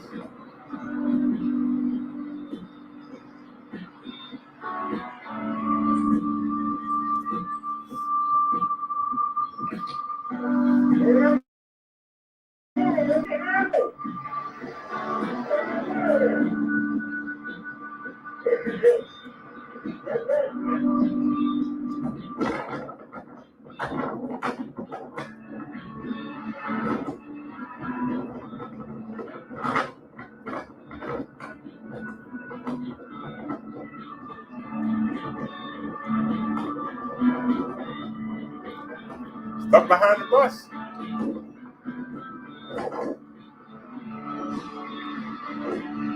That's not an MTA bus, it's a tour bus.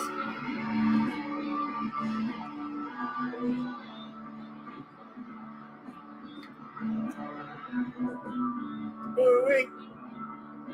Shimmy, shimmy, dwee.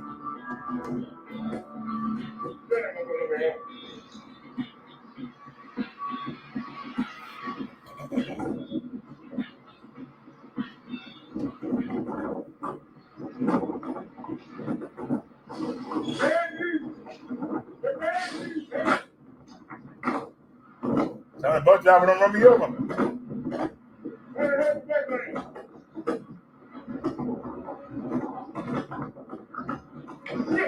Look how raggedy the street is. God damn. Yes, man, look at this back lane, too. Yes, man, look at this back lane.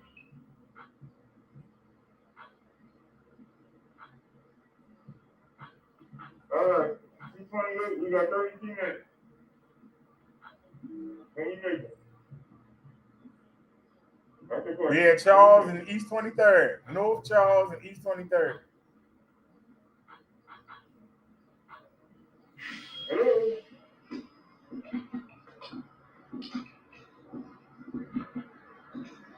Hey, baby.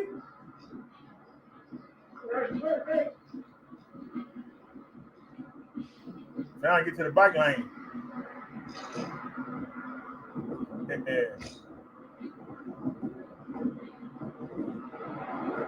Whoa, look at the bus. The bus found these quarters. There's another one.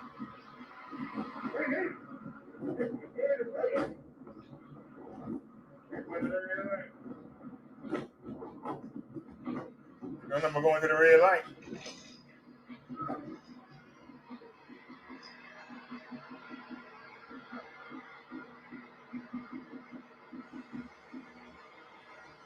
This is the MTA going your way with the MTA.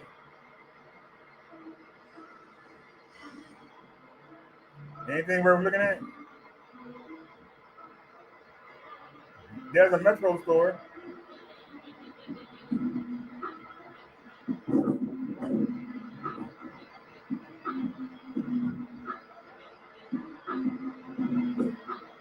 That ain't worth looking at. Nobody else to look at.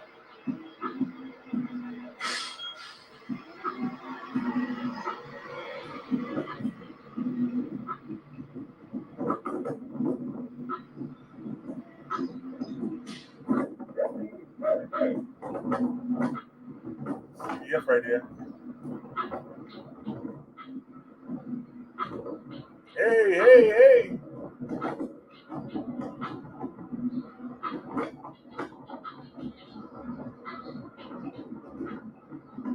UP Mess.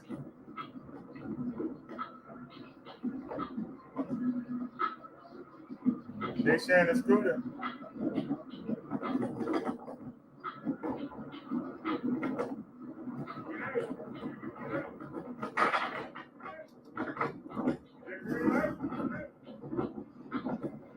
I think I'd be scared.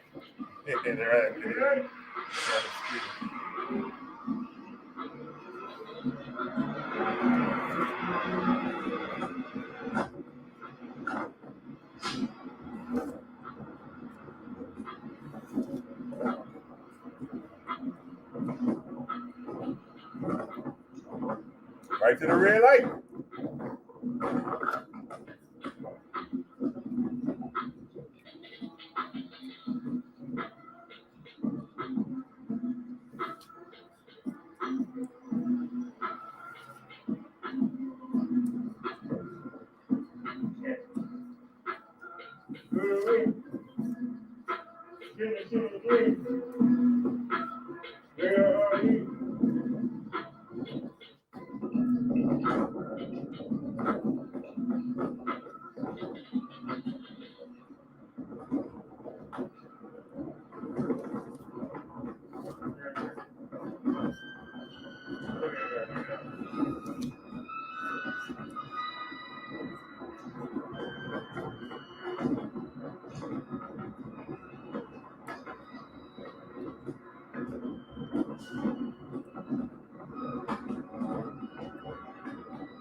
I'll go turn right there, but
Light green.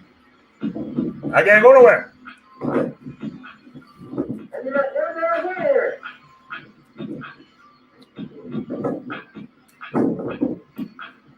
Where am I going?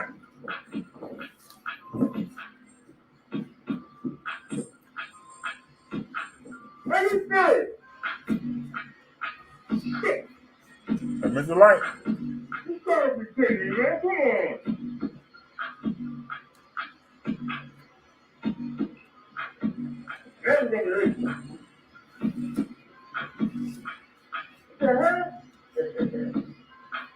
You know you're wrong with this, Jesus, and you know you're wrong. And you can't convince me otherwise. You know you're wrong for this, and you know it. That truck was double parked. That UPS truck taking that U-turn made us miss the light. That light long.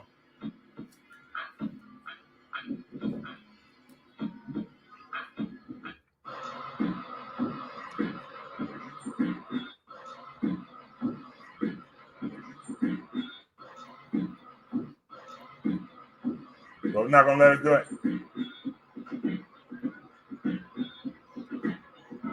Hold on, Sam.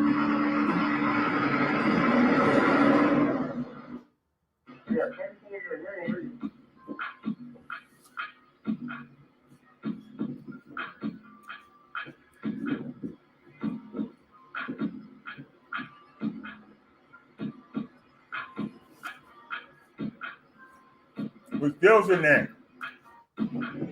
Still sitting there. Whoa, whoa, hey, whoa, back it up. It's gonna kill us. Look at that.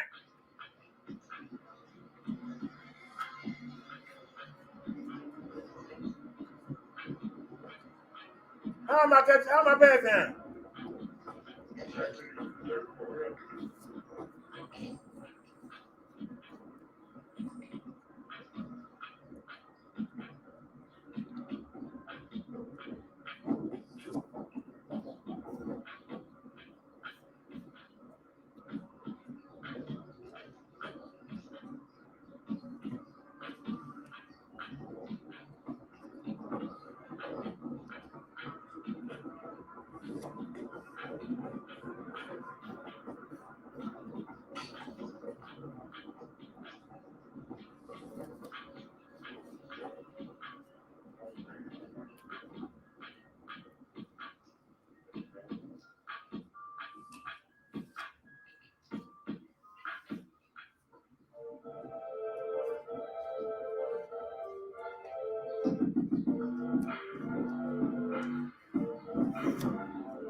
There's the market. Yellow one.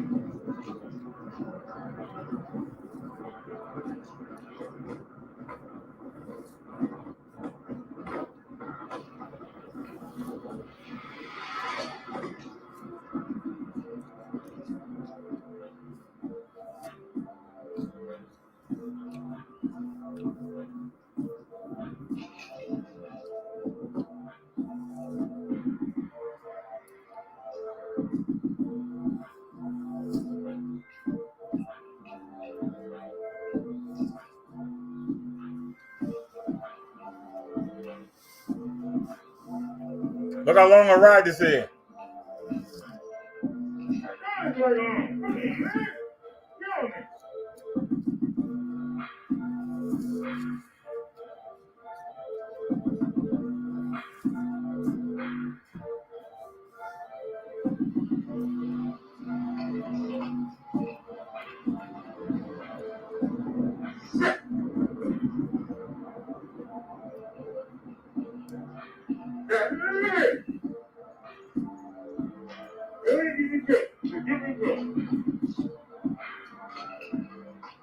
I said,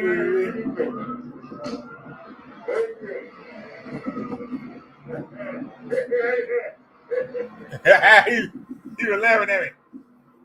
What's at the cars on the road?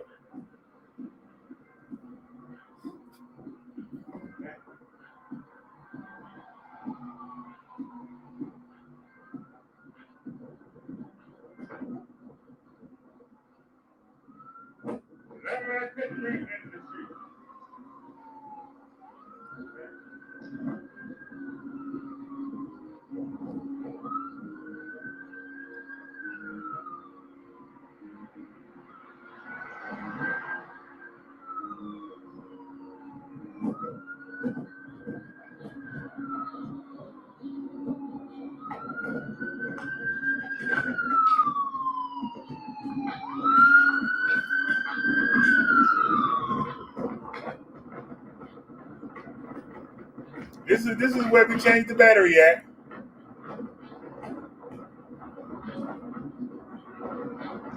And this is where we worked on the brakes. Keep all that in mind.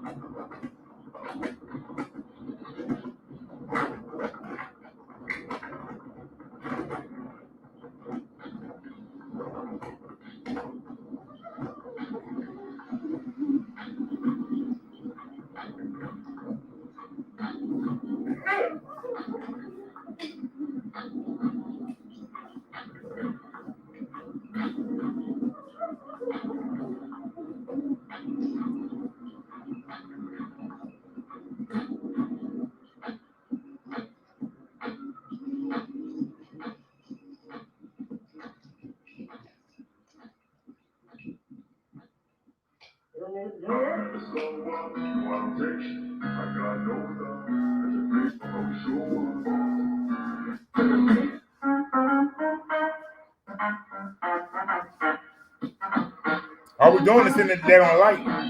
I'm still fast forwarding. There we go, family.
Are we better?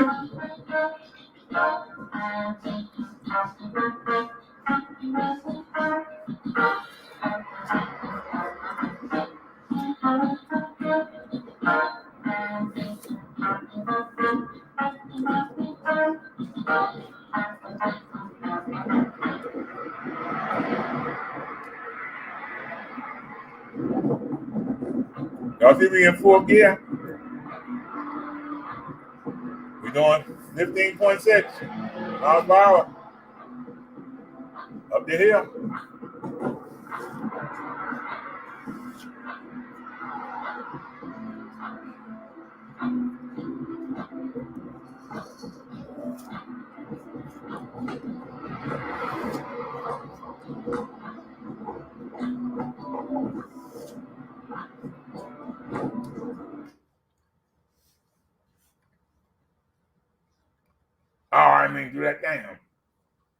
Like you messed up.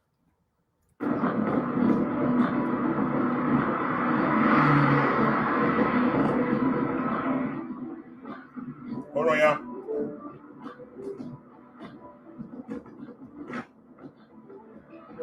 There we go.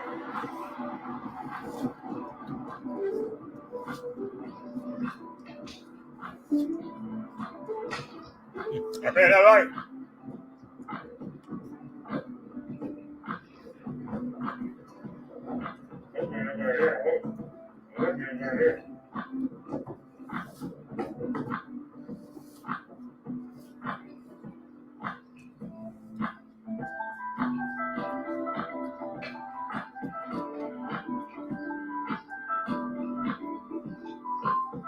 How you go to the bathroom and get something there? I ain't really scared you. How you go to the bathroom and then want to eat? You pig?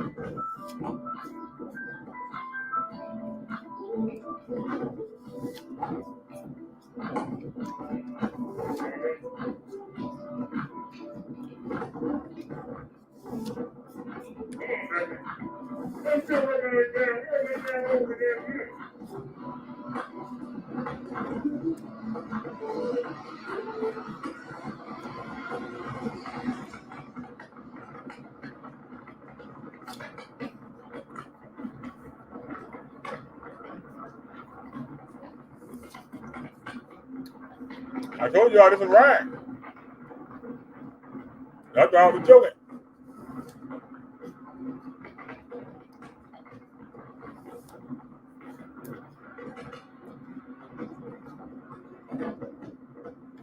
Am I pelling?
Hello now.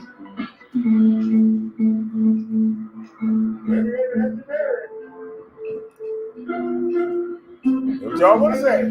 Week? Shimmy, shimmy, week?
Look at the battery. Crank that boy up.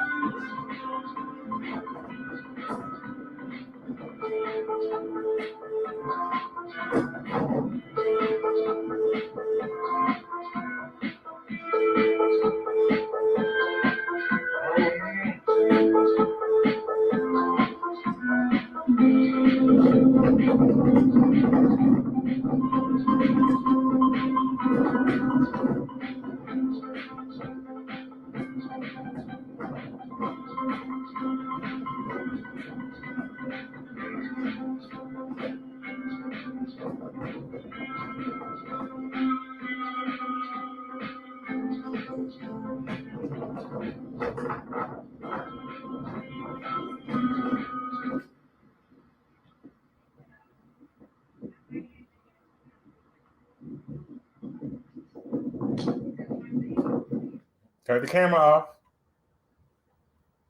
Let's do this the right way.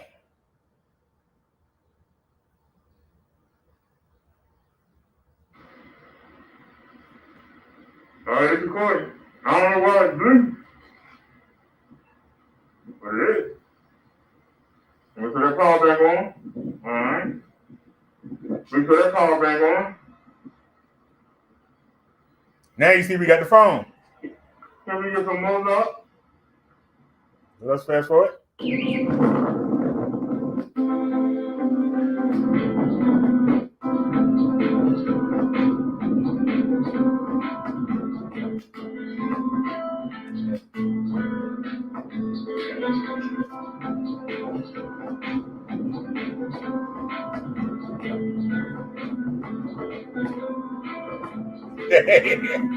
It's a little dance back there.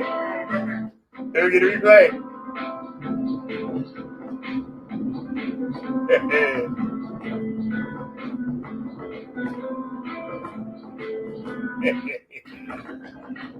All I can say is shimmy doing. La la la. Zim boom ba. Bad shit too. Hanging out with Louis.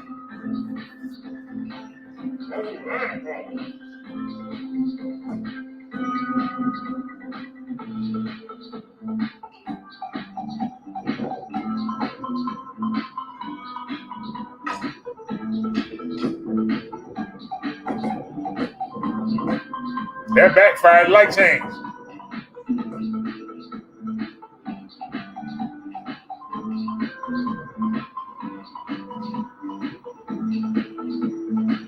Hold on a second. Something ain't right.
Well, the sun's starting to come up.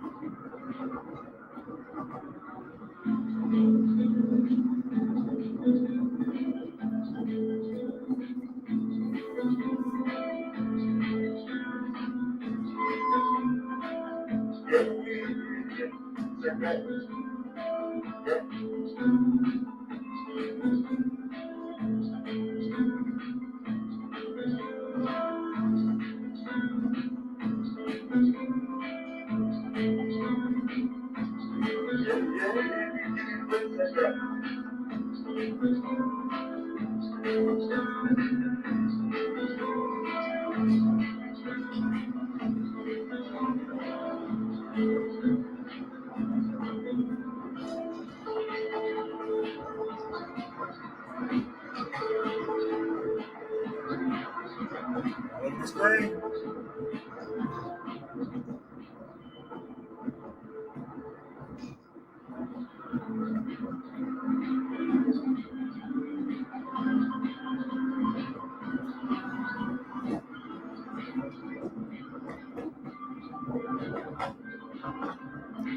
Yo, there with the big boys.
Yeah, y'all, I'm ready to take a break.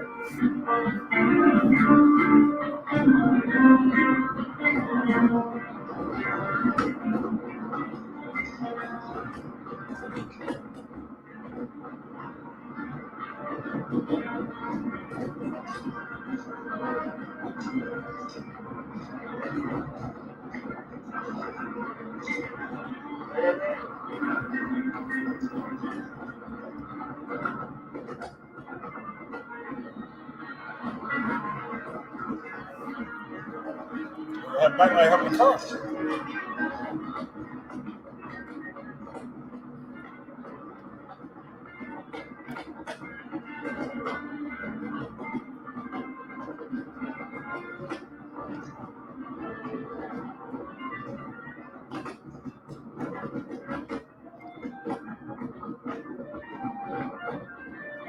We had to ride up there here and never get to ride down it.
Look at the battery. The battery. Look at the battery. Gone. Look at that.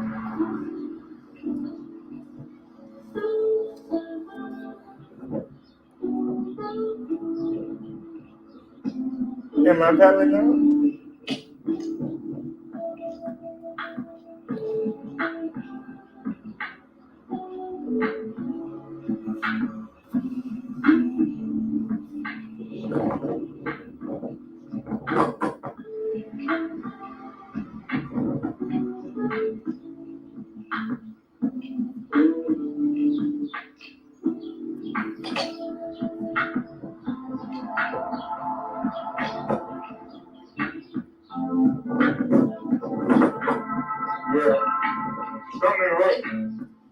Now see, I should have went right to the bike shop, but I didn't, because I fixed them, or thought I fixed them.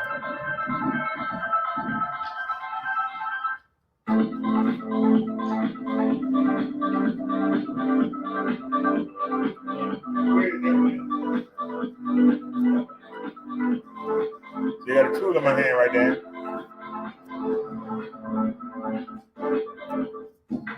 And it's my fault. I should have handled it on the 9th.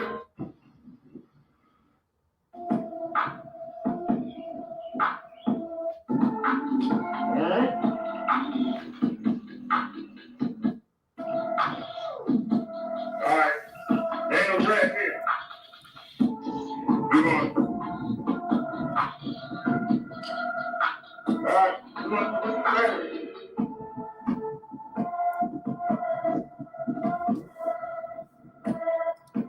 Then we're going to change the battery.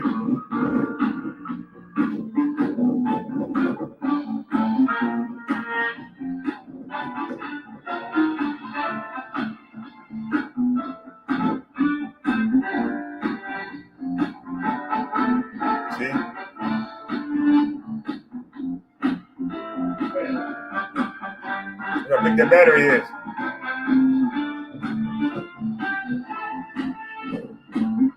People being all nosy. Go where you got to go.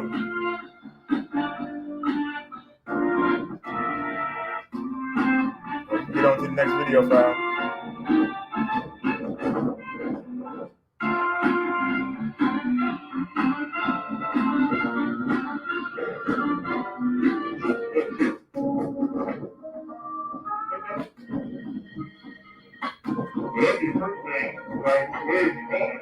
All right, y'all see the two batteries.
Not on the back yet.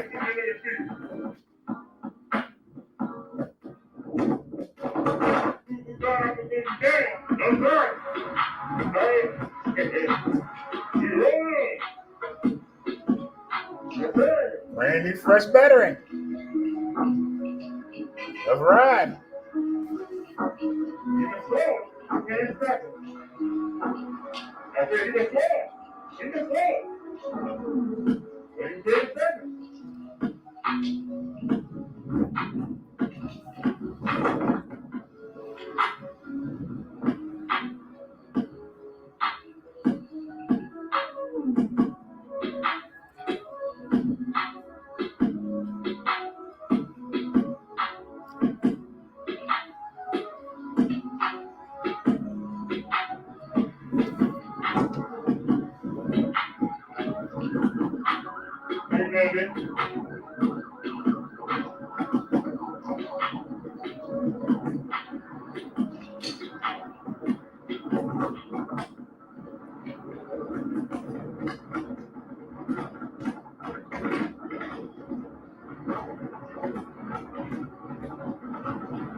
Right in front of me and start breaking.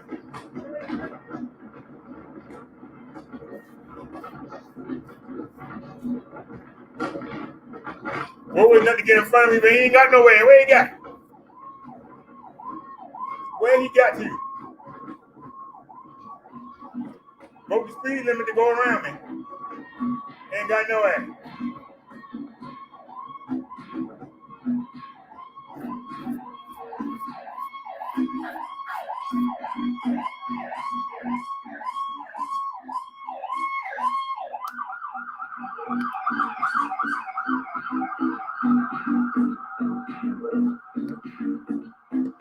Well, the police shot somebody.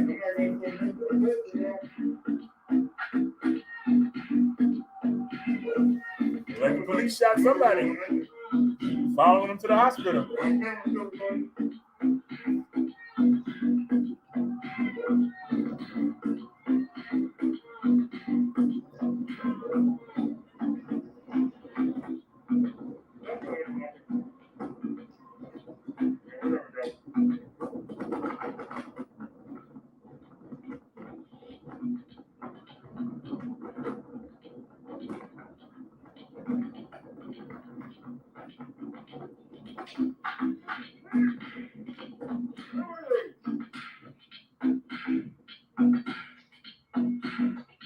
The same car.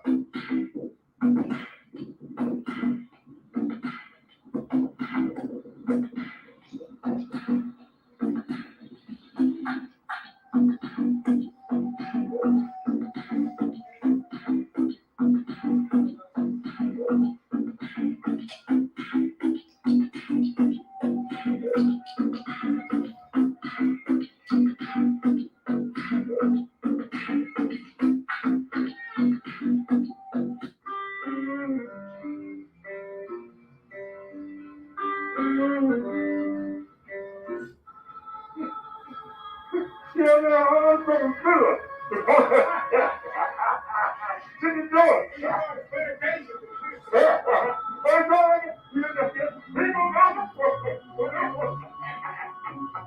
Oh.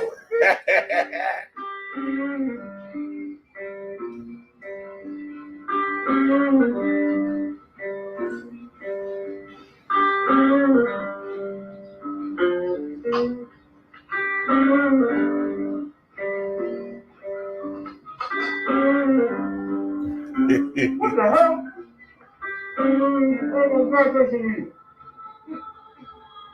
Tell me I'm from Philip. Sit the door.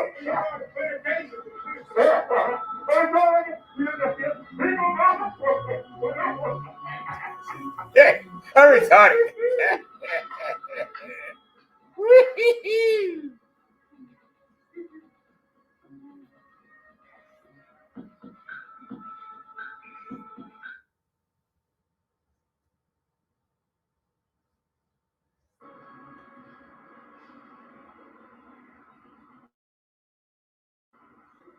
Am I back yet? Yeah.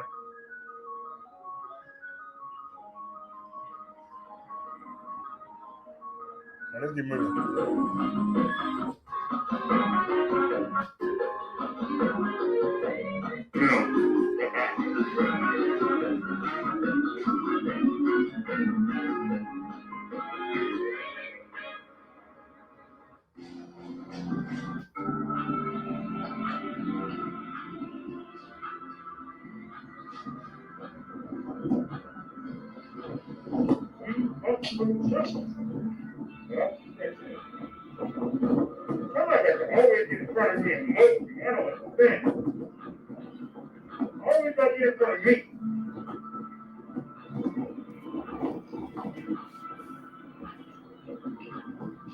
Those will be last will be first. Those will be first will be last.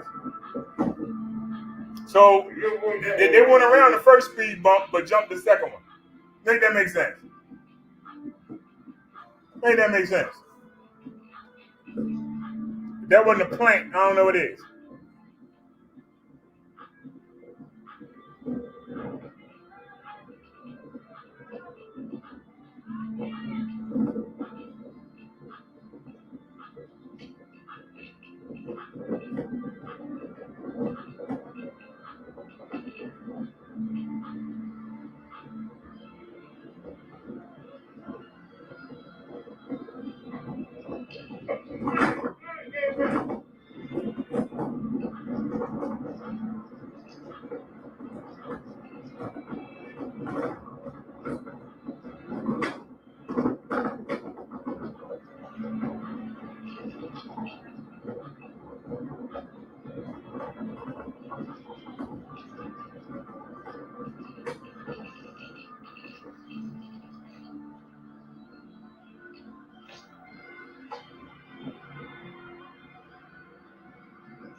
Speed bump for the chumps.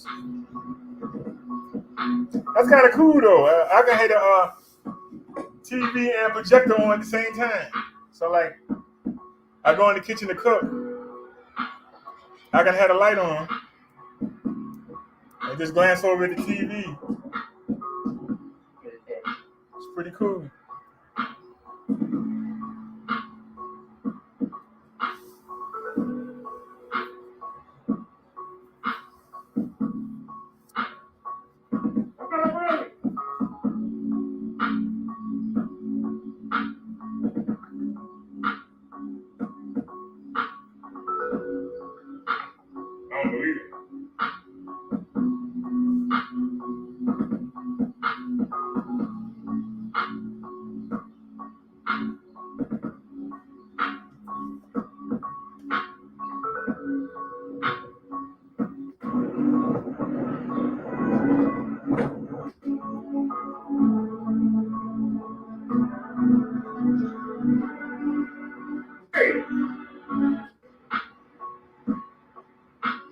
Look at the bike shop right there. Why didn't I just go there and leave it there?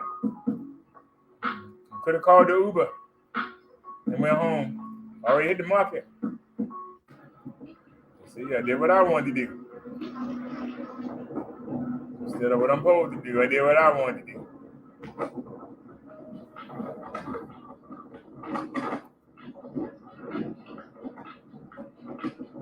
Now we're going to ride up to Walgreens,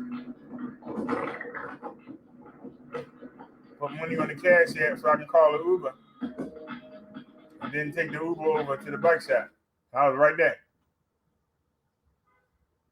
When I was just right there. Y'all see it got brighter because the sun came up. Appreciate y'all for hanging out with me. Those of y'all that do, that see this video. Got a lot.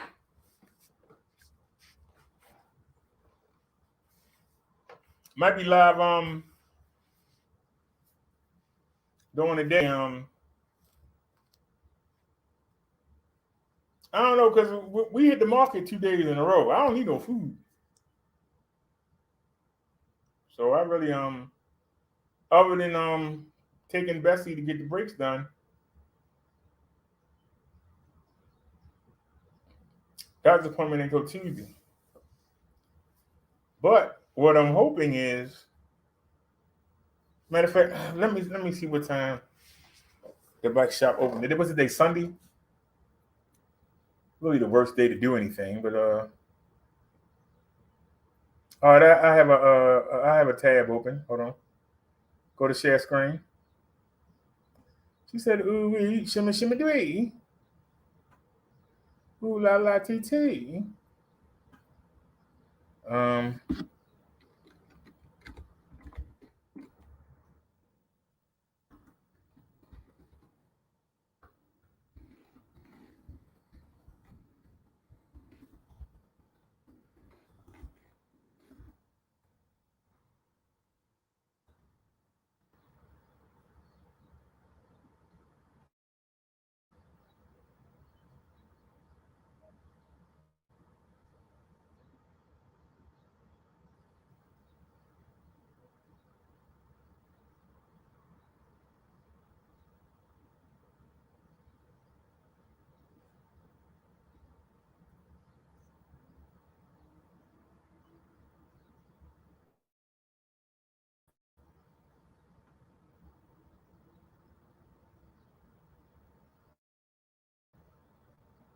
They changed the name, the Trek Bicycles.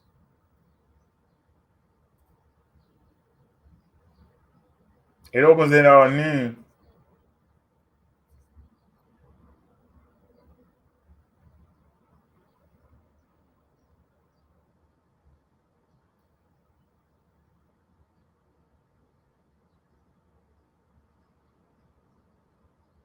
No, I hit the button. It ain't doing nothing.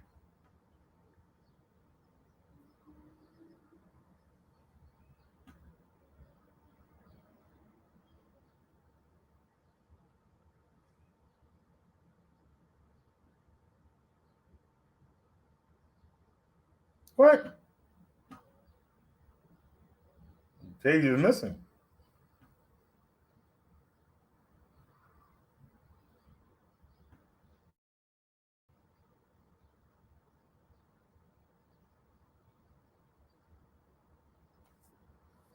So they closed on Monday. Uh-oh. Damn, they closed on Monday. So there ain't no chance. Because the doctor's appointment is at 1 o'clock Tuesday. So unless they fix it today,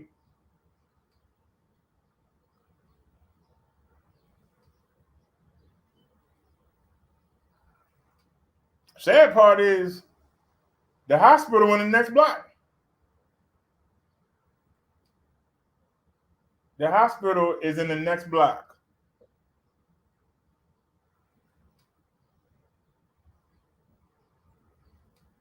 That's the 3200 block of St. Paul. We going to the hospital with the 3300 block of St. Paul.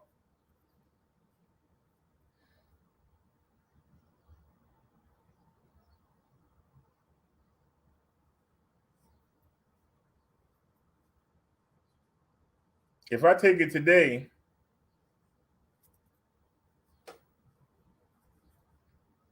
maybe they can have it ready by the time I come out the doctor's.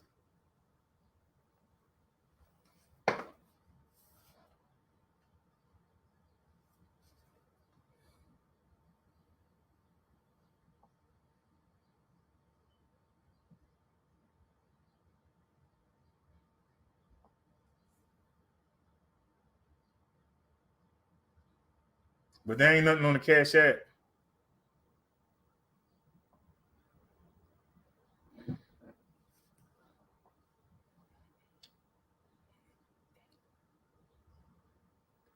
I know Xfinity took that money.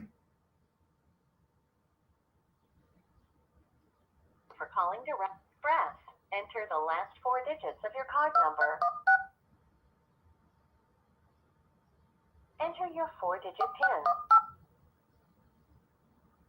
Your balance is $4.90. It's $4 on the card. You can't do nothing with that. I ain't broke. So we're gonna have to ride up and see that's where it becomes a nuisance at. It ain't about the money. That's not a problem. Problem is I gotta go ride all the way up to Walgreens just to load because Uber don't take cash. So if I want to get an Uber XL and put Bessie in the back of it and put Minnie in the back of it, what I'm gonna have to do is I'm gonna have to take Bessie downstairs, chain her up, then come back. I'm gonna take Minnie downstairs and chain her up, then come back and get Bessie. Put Bessie at the curb, fold her up, then get Minnie, put her at the curb, fold her up, then call Uber, get an XL, that's an SUV, have them pop the hatch, and then put the back, then I would have to put them both in the back. Ride to the bike shop, get out, unload both bikes. They got a bike rack. Chain Minnie to the bike rack. Take Bessie inside.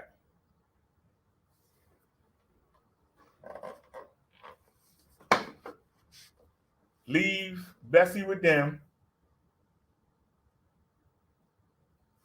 and get on Minnie. Or just take Bessie and call an Uber to go back.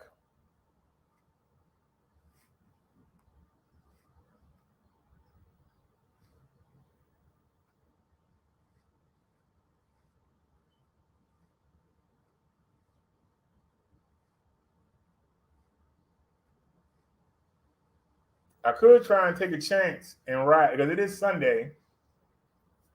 I could take a chance and try to ride Bessie up there.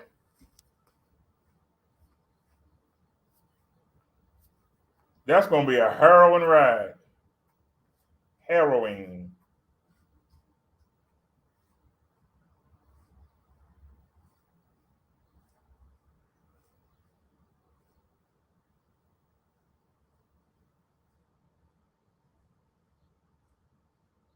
Because one mistake, I'm gonna be in the hospital or dead. Because that's another option, just to try to. They open at 12. If I get there, if we can get there at 12 when they open, maybe they can get an early jump. Maybe I can slide them a couple dollars. And maybe we could go find something to do and then come back. And maybe they'll have it ready today. But they closed on Monday. So no work gonna be done on Monday. And we would need her back by Tuesday before 1 o'clock. The good news is we only going to the close hospital. That's the good news. We're going to the like I said, the hospital in the next block. Worst come to worst, if they say it'll be ready Tuesday, we might as well take an Uber to the cardiologist on Tuesday and then walk the block and go pick up Bessie. Just walk the block. I don't even know what I'm going to wear to the doctors. Got to find a color we ain't wore yet. Because we got 6 new t-shirts. I got to see the color we haven't worn yet. I don't think we worn the, I think we wore the light blue. We haven't worn the solid blue. So we'll probably wear blue when we go to the doctors. And we'll put on the blue. We'll shimmy on up there.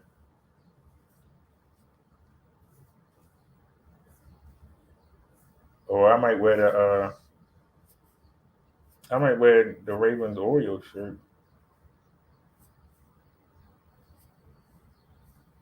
Yeah, that other one, I ain't even seen that one in a minute.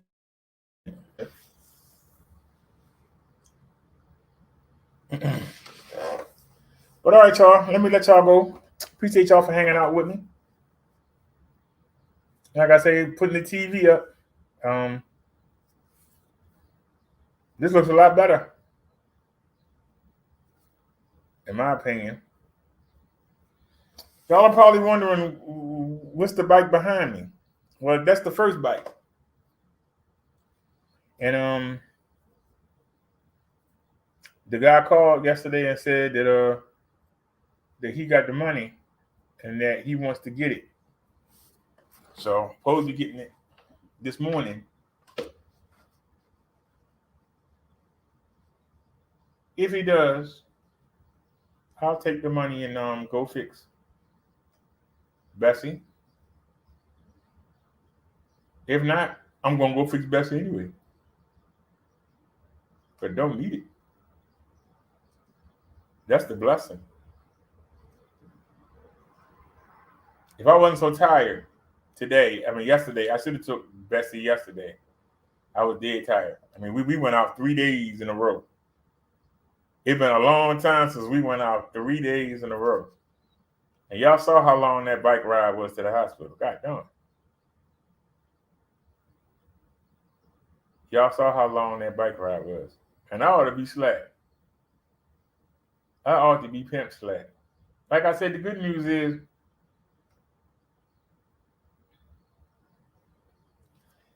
it's 2 bikes behind me. And one over there.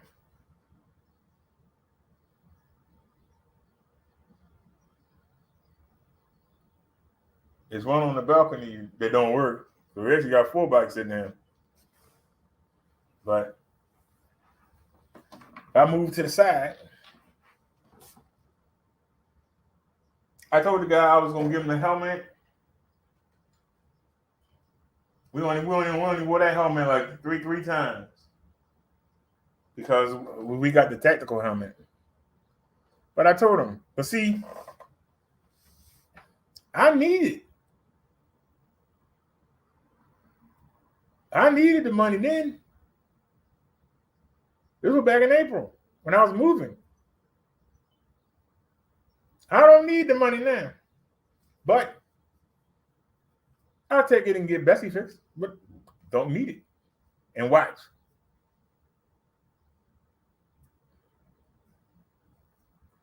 But it's 6 o'clock. I'm getting ready to watch a little bit of TV. I'm getting ready to check my pay-per-view, my free website. See if any boxing came on last night. Any boxing or UFC.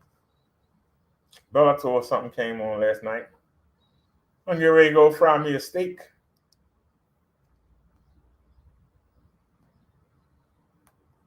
And like I said, I'll call the guy at 10 o'clock and see is he still getting it. If he say no, they ain't gonna slow my roll.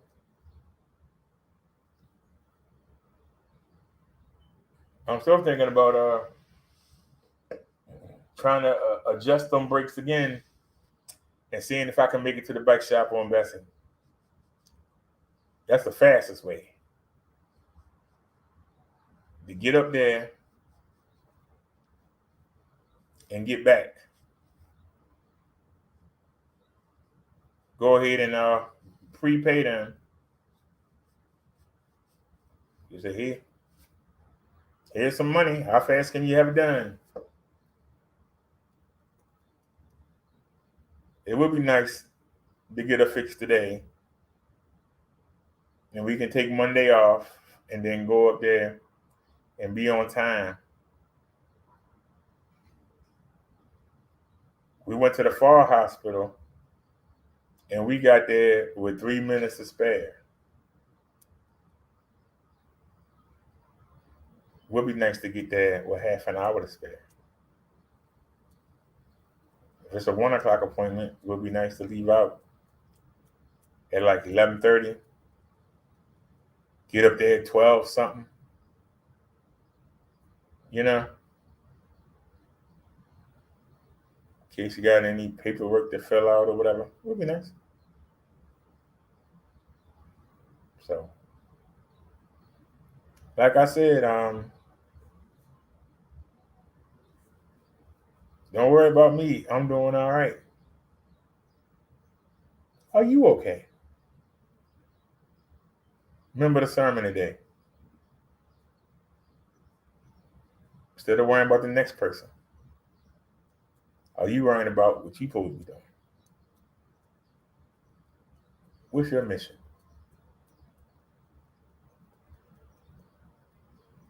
What is it?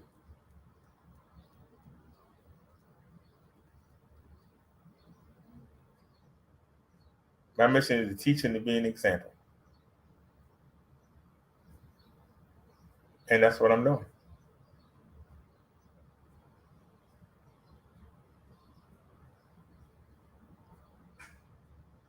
Even when things go wrong, they still all right if you're doing what you're supposed to be doing. If you ain't doing what you're supposed to be doing,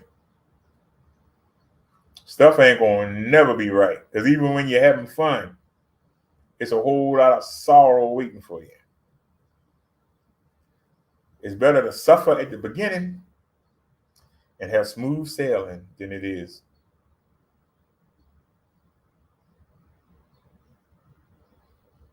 with all the stuff that we get into on these bike rides. We ain't never had nothing we couldn't overcome. Never had anything we couldn't overcome. And like I said, I have been seeing this cardiologist at the Long Hospital. He hadn't been coming to the Close Hospital. But that appointment is not at the Fall Hospital. It's at the Close Hospital. Coincidence? The last 2 times I've seen him been at the Fall Hospital. The last time I saw him at this hospital is when I got into the argument with the security guard.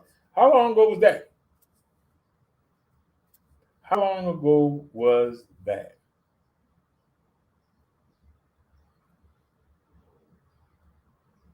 Just think, how long ago was that?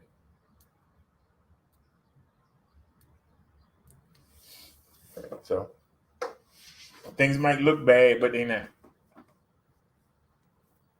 So, all right, y'all. As Chung Lee would say, don't leave home without the wasp spray. As I say, I'll catch y'all later. Y'all have a good one. Peace. And don't forget, stop worrying about what the next man doing. Worry about what you doing. We out.